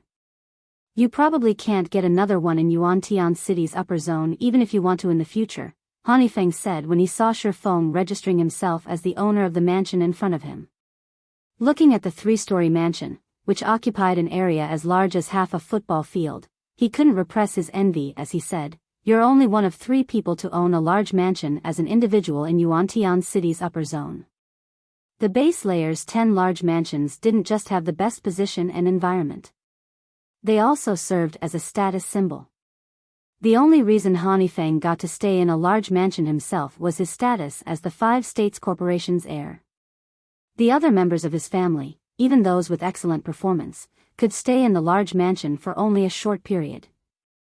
In comparison, Shi Feng had purchased a large mansion all by himself. Moreover, he wouldn't have any people disturbing his peace. The heirs and heads of the base layer's various corporations would be green with envy once they heard about this. The last one? Shi Feng was a little surprised. Weren't there 2 left before? Did someone buy the other one during this time? Emichim. They concluded the purchase yesterday, Hanifeng said, nodding. Sighing ruefully, he continued, moreover, you might very well know the person who bought it. I know them. Shi Feng grew even more surprised. There were only 10 large mansions in the base layer. Even a powerful organization like the Boulder Corporation didn't have the ability to purchase one. He found it truly hard to imagine that any of his acquaintances did. You might not know her in real life, but you've probably heard of her in God's domain, Hanifeng said, chuckling. Does the name Endless Scars or Weiyang Qianhen, 1, ring any bells? The Midnight Tea Party she belongs to is currently the target of recruitment of even the 5 great super guilds.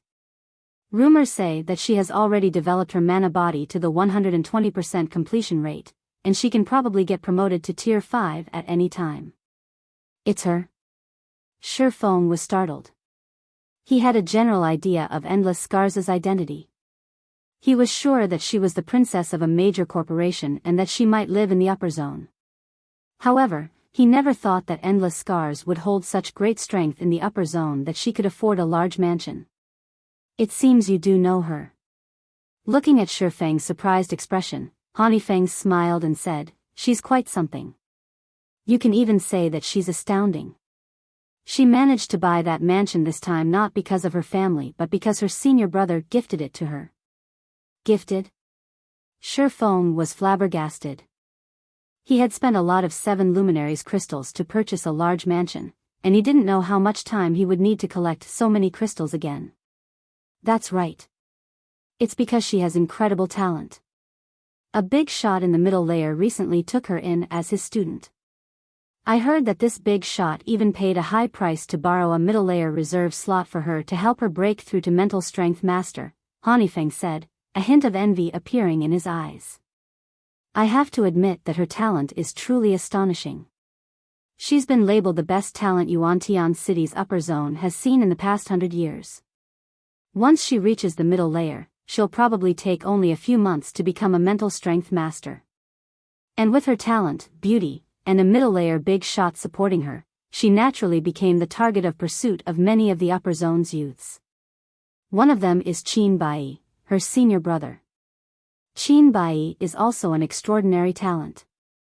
He successfully broke through and became a Mental Strength Master 2 years ago, the youngest Mental Strength Master in Yuantian City's upper zone in the past 20 years. Because Weiyang Qianhen arrived at Yuantian City's upper zone only recently, Qin Bai bought a large mansion as a temporary residence for her to adapt to the lifestyle here. Having spoken up to this point, Hanifeng, who was normally indifferent to his surroundings, betrayed some yearning for the woman named Weiyang Qianhen. After all, Mental Strength Masters were incredibly rare, and a beautiful Mental Strength Master was rarer. However, before Hanifeng could fantasize for long, Shi Feng interrupted him, asking, young Master Han, do I need to go through any procedures to let other people live in this mansion long-term? Feng Shihan had transferred 10 upper zone reserve slots, and he had already assigned them to Fire Dance and the others. The ordinary housing unit he had couldn't accommodate them all. Meanwhile, one would enjoy vastly different treatment depending on whether one had housing or not. A housing status didn't just signify that one had lodging, it also determined the exercise equipment and food one could gain access to, among other things. Those without housing could only enjoy the most common training facilities and food. If one wished to eat better food or rent the upper zone's high-tech training facilities, one needed to have housing status. There are some, Hanifeng said, nodding. All you need to do is register their identities at the Green God Tower. If you're not familiar with anyone there, you can come with me. It so happens that I also need to register someone to my mansion. At this point, Hanifeng no longer dared underestimate Shi Feng. In fact, he had even begun placing great importance on Shi Feng. Shi Feng's defeating multiple Henglian grandmasters all by himself aside, just the position and resources Zero Wing currently held in God's domain already made the guild worthy of befriending for the upper zone's various organizations. After all, 7 luminaries crystals couldn't be acquired easily in God's domain. "I'll have to trouble you then, young Master Han," Shi Feng said. Although Shi Feng understood Han Yifeng's motives, he didn't reject the other party's goodwill. His partnership with Han Yifeng might be a long-term one, as he was severely lacking in resources and trade points. Meanwhile, the 5 States Corporation possessed great influence in Yuantian City's upper zone. There should be a lot of things they could partner on in the future. Following this, Han Yifeng gave Shi Feng a rundown on the basics of the large mansion. Then, the two made their way to the Green God Tower. The Green God Tower's lobby was as crowded as ever. Members of corporations and internal members of the Green God Company were lined up, waiting to exchange for various potions. These people easily numbered over 1,000, and more were still joining the line. The situation at the housing registration counter wasn't the slightest bit inferior, either. When Shi Feng and Han Yifeng entered the exchange center, a young and beautiful girl wearing a short-sleeved t-shirt and denim shorts noticed them. She immediately strode over with her long legs and approached them in a sprightly manner. Upon seeing the approaching girl, Han Yifeng turned to Shi Feng and said, "This is my younger cousin, Han Rongrong. The family recently decided to have her live in the mansion because of her talent." When Shi Feng saw the lively girl in front of him, he was somewhat surprised. Firstly, it was because of Han Rongrong's talent. From what he could tell, the girl was only around 16 or 17 years old, yet she had already reached the half-step Henglian Grandmaster standard. Secondly, it was because Han Rongrong's appearance resembled the famous Chaos Witch of his previous life. Although Chaos Witch was labeled a witch, she didn't actually play a magical class in God's domain. Instead, she was a guardian knight. Unlike Gentle Snow and Phoenix Rain, who had risen to fame early on in God's domain, Chaos Witch had joined God's domain 2 years after its launch. However, her rise was rapid, getting promoted to Tier 5 in less than 2 years. She had also become one of God's domain's 12 sacred guardian knights and had been only half a step away from getting promoted to Tier 6. "Hello. My name is Han Rongrong. I heard a lot about you from my cousin. He says you're very strong. If there's an opportunity, we must have a spar with each other," Han Rongrong said as she looked at Shi Feng with eyes sparkling with curiosity and fighting spirit. "Rongrong, stop messing around. Brother Shi can defeat even Henglian Grandmasters. Someone who isn't even a Henglian Grandmaster has no business challenging him," Han Yifeng said as he glared at Han Rongrong. After taking a deep breath, he continued, "Let's head to the VIP hall to get the residence registration done." However, Han Rongrong paid no heed to Han Yifeng's scolding. She even made a funny face at Han Yifeng. While following behind her cousin, she quietly observed Shi Feng, the rumored extraordinary expert. The Green God Tower's VIP hall, located on the 22nd floor, was dedicated to receiving people of a certain status in the base layer. The base layer's average resident couldn't come here even if they wanted to. Only heirs of major corporations like Han Yifeng had the qualifications to do so. However, the so-called VIP hall wasn't anything special. It merely functioned as a specialized housing registration center. VIPs seeking to exchange for points and items still had to line up downstairs like everyone else. When Han Yifeng, Shi Feng, and Han Rongrong entered the VIP hall, they found it nearly empty. Read latest chapters at Wuxia World. EU. However, upon seeing a group of 5 in the hall, Han Yifeng couldn't help tensing up. Of the 5, 4 were male, and 1 was female. 3 of the 4 males were the top 3 rankers of the current contribution competition, while the last was a young man clad in white. As for the female, she was a beautiful young woman in a blue dress with an indifferent expression. Currently, the 4 males surrounded the woman. This woman was none other than Weiyang Qianhen, or Endless Scars, the person Han Yifeng mentioned earlier. When Shi Feng's group entered the hall, Weiyang Qianhen shifted her gaze toward them. Before Shi Feng and the others could react, she suddenly made her way toward them, causing Han Yifeng to widen his eyes in shock. Shifeng, right? Or should I call you guild leader Black Flame? Weiyang Qianhen said, smiling faintly as she took in Shifeng's dazed expression. You deceived me so badly before. You're tuning into the Biyao's Wuxia Chronicles YouTube channel. Don't forget to subscribe and join us on this journey to catch the most captivating stories.